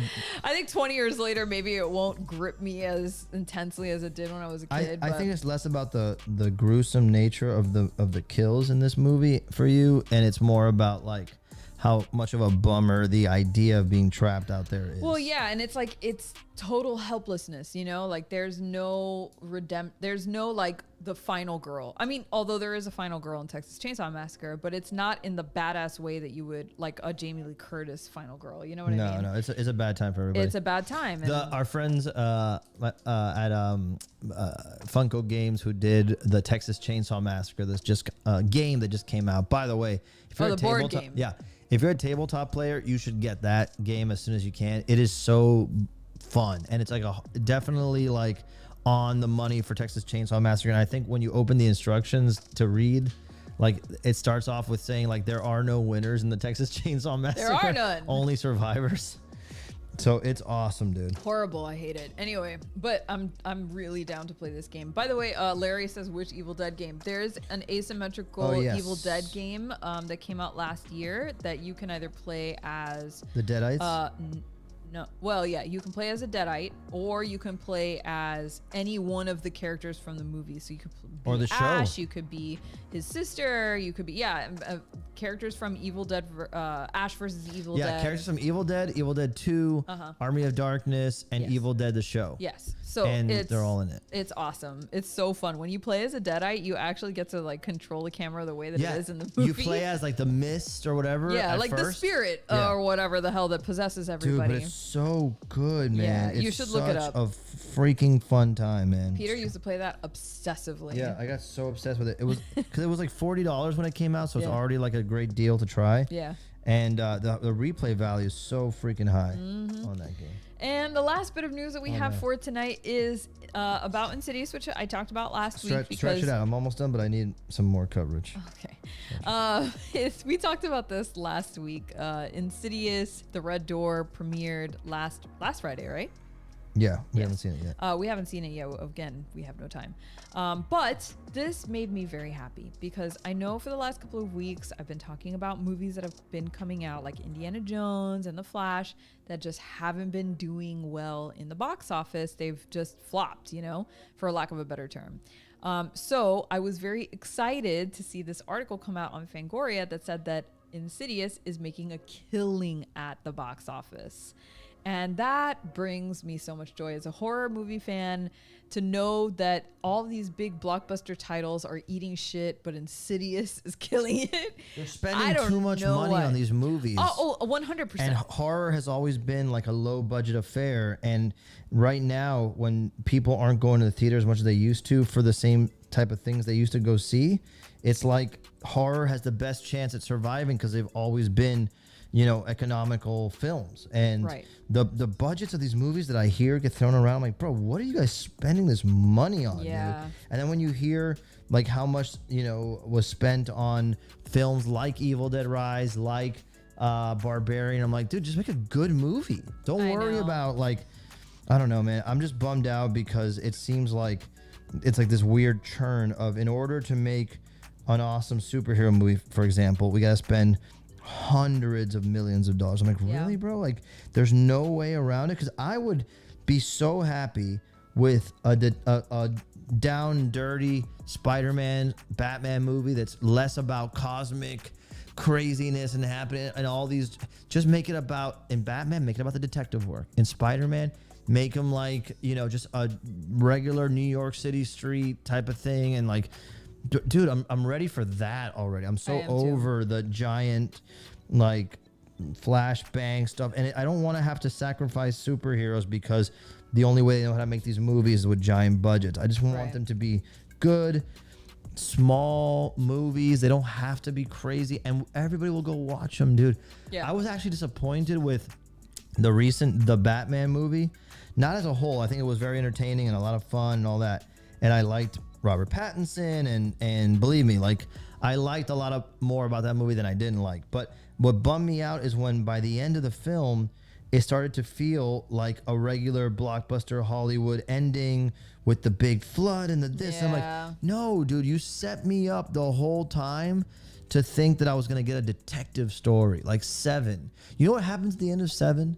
They don't take you to this giant arena, stadium, or whatever, and flood the entire city. And then, no, they just have an amazing, messed up ending where even though the crime is solved, so to speak, the killer still gets a last one on it. Bro. I know. You don't think we could have gotten that with Batman? Of course we could have. The stories are already written. The best comics are already written. Just take something from this and from that and the other. And you save so much money doing that. It probably cost a fortune to do the effects to flood the stadium and all of this and the other. Well, not only that, but in some of the articles that I read recently about these films that are flopping because of the budgets that they're spending and everything, is that sometimes these budgets aren't necessarily going into stuff that you see in the movie. A lot of these things go towards salaries. A lot of these things go towards, you know, a number of backstage things that don't necessarily pay off to what you see in the writing or in the actual capture of it, and that's what's killing these films. Yeah, well then someone needs to go take a look at the budget and say, hey, we aren't making what we used to make on these. We got to spend less. I mean, that's just business 101, dude. Yeah. And then see, Chad agrees that ending unnecessary. Yeah, and that was a studio ask. They said, give us a banger at the end. Yeah, and it felt like when Kevin Smith tells that story about how he was writing the Superman movie, and that one producer that he had to deal with was just obsessed with the idea of a giant spider in the movie for no other reason than when he was a kid, he saw a movie, The Giant Spider, and this has to have a giant spider. And that's what this shit feels like to me, dude. Yeah. And it's like, if they keep doing this shit, people need to like vote with their dollar. And what's funny is I don't get all hot and bothered about things like this. I'll go see a movie if I want to see it, and I won't if I don't. And the reality is, I haven't gone to see in the theaters Black Adam. Nope. I didn't go to see The Flash. I didn't go to see Shazam. I didn't go to see, which, by the way, we all know it's great, and I can't wait to see it on Disney Plus. We didn't see Guardians, and I think it's just like, I'm like, bro, I'm done. I'm bored right now with this. And and I know Guardians will be great, and I bet you I will enjoy the heck out of The Flash. Yeah. It's just that I got to a point where the ones that did burn me to the point where I'm like, okay, I'm gonna watch all these movies, but I'm not gonna go crazy out of my way and pay like $40 per film when I have the opportunity to have great experiences on stuff that's coming out on streaming directly. It's like there's too many choices now. But you know what's funny? You know what we did go see in the theaters? Spider-Verse. Well, Spider-Verse, I'm not gonna miss it because that's just, you have to reward the swing on that. But we did go see. And I don't even count Spider-Verse and all this shit, because Spider-Verse does feel like something that is made from the beginning with the story in mind. Yeah. And everything serves the story in Spider-Verse. Agreed. I can't say the same for every other film. Haven't seen the ones that we just mentioned. I haven't seen. Well, which one were you gonna say that we did go to? We went to see things like Scream 6. We went to go see things like The Boogeyman. The Boogeyman. At no point did we go in thinking this is gonna revolutionize storytelling. No. We just went in for a good time. Because those movies still deliver on the promise of what they are, which is a fun little bit of a spooky thing. You know, some horror tropes. It's not trying to be something that it isn't. And I think people now, speaking for myself specifically, but I think from what I talk to, people are ready for like the superhero genre to feel more like Daredevil on Netflix. Yeah. You know what I mean? Yeah. Like why is it that we love The Boys? I would rather watch The Boys, which I know it's not everybody's cup of tea, but you can't argue that it's not well written. It's well written. Right. Yeah, exactly. I'd rather watch that, and it's challenging, and it's not exactly what I expect it to be, yada yada yada yada. But that I would rather watch than any of the stuff that I just mentioned. Yeah. Crazy. I never thought I would see the day. Yeah. You know, so in a world where we've now had 3 Spider-Man, 50 Batman, whatever, you got to do something. Yeah, something. You got to flip the script. You can't keep doing the same thing. And I'm super hyped for Wolverine and Deadpool. Believe me, I am. Because it's just, I know it's going to be good. The fun of Deadpool is undeniable. It's going to be great. And I trust Ryan Reynolds. Ryan Reynolds is not going to like that. Remember how much shit that guy ate for years? Years. Where first of all, he came out with that 2 Guys and Girls in a Pizza Place show. Then you never heard from him again. Then the movies were all weird and I mean, there was Van Wilder and Waiting, which people love. But then it was all these weird like rom-com things. Like, what the heck is this guy's career? Then he did Greg Lantern. Remember the Green Lantern movie that nobody saw, and then nothing, and then Deadpool did. And it's like, I guarantee you this guy is not going to squander the fruits of his labor. He's a marketing genius. He gets hype. He knows how to excite people. I'm going to watch that movie in the theaters. Yeah. Yeah. You know, but I can't say the same about the rest of it. And it pains me to say it. I want to get to the point where it used to, like it used to be. I would be first person, butts in seats. I didn't even care if it was a Marvel movie, a DC movie. If it had a cape, I was there Day one, Yeah. dude. Even if it was midnight sometimes. Yeah. I want to get back to that. Yeah. Deliver on the promise. We'll see. James Gunn might save it for all I know. of us. I believe me. It is what I think about all the time. Like I am so hyped. I believe that guy's gonna do the thing. Okay. And I want when Superman is great, it's the best. Yeah. When Superman is great, it's the best. Man of Steel, I really liked it. It wasn't everybody's cup of tea. I loved it quite a bit. And I had hope for the rest of the Snyderverse. It wasn't all for me. Yeah. But with this, I'm really hyped, dude. So hopefully this is it. Because I don't think people go online and talk about superhero fatigue. Bullshit, dude. Bullshit, because everybody watches The Boys. Everybody loved Guardians. It's not fatigue of superheroes. No. It's fatigue of the treatment of these it's stories. and the kind of like cookie cutter nature of it. And it's just like, hey, effects like crazy. Which shout out to the effects teams. Obviously, they're doing what they're asked to do. But that can't be the crux of your movie. Like, you can't but they're the end of the fucking conveyor belt. They're not like... You know, they're not the ones making the decision on how these stories are being told. Yeah. They're just being told, you know, put this building here, you know, delete this scene from this. Like, they're not, they shouldn't be shit on for something that. No, because the effects are great. Yeah, in but they're every just movie. technicians. You know what I mean? They're not the ones that are, they're not producers. They're not writers. They're not directors. So I'm optimistic. I don't shit on that. I no. shit on everybody else who has specifically producers because they are notorious for putting their fucking 2 cents in where it wasn't needed.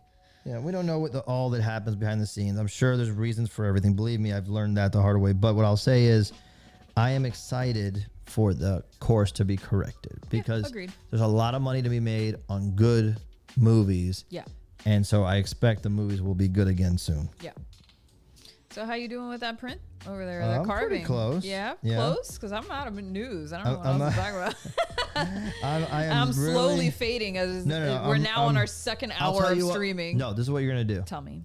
You're going to I'm set gonna go up the do some second jumping giveaway. jacks. Okay. Get it set up. Get everybody in. Okay.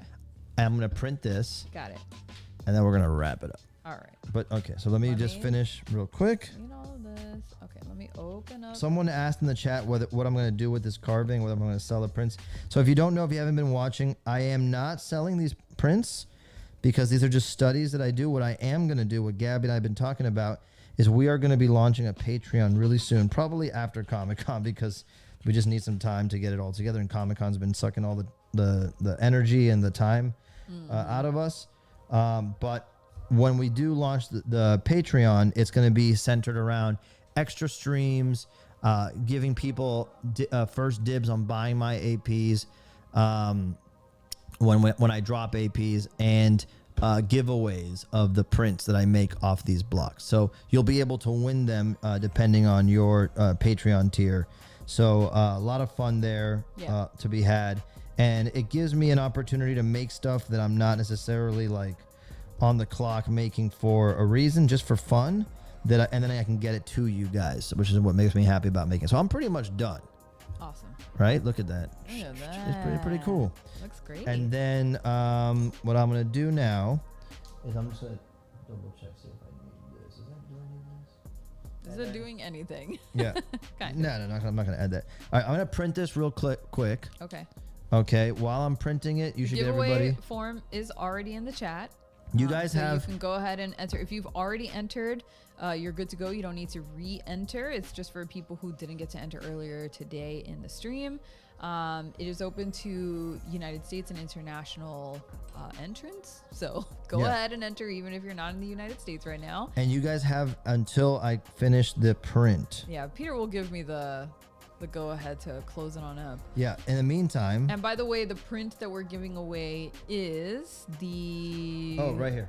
Mecha Godzilla? No. Gigan. Special edition Gigan stamp. There you go. So never available for sale, only available on the bottom of the Godzilla vs. Gigan print, special edition. And if you got yourself the letterpress print set, which were also very exclusive and hard to get, those are the letterpress version is in those, but never the hand printed version. So there you go. While I do this, by the way, if you want to update people on the shipping and the Mega Monsters and the thing. Oh yeah, let me just. And get people to sign up for the email on the site. Yes. Okay. So it'll just be me talking now while Peter's off getting ready to carve. So yeah, a couple of updates. The Mega Monsters Tour prints are already out. They were shipped last week. So if you haven't received yours yet, go ahead and check the tracking number that was sent to you through, I believe it was USPS, but potentially Shopify. Some went out yesterday, right? Yesterday? Did they pick up? Oh, yes. International orders went out yesterday. So if you're an international buyer of the Mega Monsters print, those went out with yesterday's shipment. So those should be coming to you soon. Again, check your emails for something from either USPS or Shopify that has your tracking number in it. And you can click there and you can see updates. By now, they should be updated with where they are in the world. So expect to see those soon. As for the Thing posters, along with the special edition Wolf and UFO print that was coming along with that, they are ready to be shipped. They're going to be packaged tomorrow. Most of them. I'm waiting for more poster tubes to come in, so I'm gonna get the bulk of the shipments out this week, and the final orders will go out early next week. So those should be coming to you very soon. And giveaways, anybody who's still waiting for their giveaway award, those are gonna be going out as well early next week. So I believe we have like Baby Takaro prints. I think we have a Mega Monsters print that still needs to be sent out. So for giveaways, just give me some time. I'm packaging them. I'm working on them. It's a lot of work. I'm the only one doing it. So just give me time. But we're doing it. We are doing it. And if you're ever feeling like, oh God, I haven't seen something and I wonder where it is, don't feel bad about emailing us. I believe it's shop@attackpeter.inc. It's in the description box below, and it's in the about section of our YouTube page, but it's also on the website. attackpeter.inc is our contact information. So if you ever have a problem with your shipment or you're wondering where it is, don't feel bad about contacting me. I will get back to you as soon as I can. So. Not only that, go to attackpeter.inc and fill out the email sign up. Oh yeah, sign up for our email blast. I'm not doing them often, so it's not spam. It's only to announce sales and also our live streams. So I'm not going to be like bugging you guys all the time. Yeah. It's just me sending an email to remind you to come and hang out on the stream with us. Yeah, it's just some people check that more than anything else. But yeah, for sure. If you guys can be so kind as to give us, put your email in there, because I think eventually over time we'll be relying on that to get people over to do something last minute or whatever it is. Yeah, for sure. Yeah. Okay. All right. Do I close the close it now. responses? Okay. All right. Here we go. You're doing that. I'm checking here. I'm trying to see if Johan got in. Johan. Arguelles? He's not in yet? Did I get your name in here? He said he came back just... Oh, yeah, I got him. Okay, all right, here we go. Let me just copy everybody's name into our big giveaway wheel. This is a top secret technique when it comes to printing, is you use a wooden spoon. You should give the art cam back. Give me a second, my love. I can't give it back right now. I'm gonna move to it right now. Give me 1 second. All right, there you go. All right. So yeah, sometimes after I put pressure with the roller or brayer, it's called in the printmaking world, and get a little extra detail with a wooden spoon, which this sadly was Gabby's finest wooden spoon from Williams Sonoma. Son of a bitch. He's never replaced and it. It's look at that. It's totally piece of shit. Okay, anyway. Piece of shit. I'll wait here to do the giveaway, right? Until you pull the print? No, start doing it now. Just do it now? Okay, here we go. Oh, hey, Falco's here. Oh, wait, let me see. I'll do it real quick. I have to print real quick. How about that?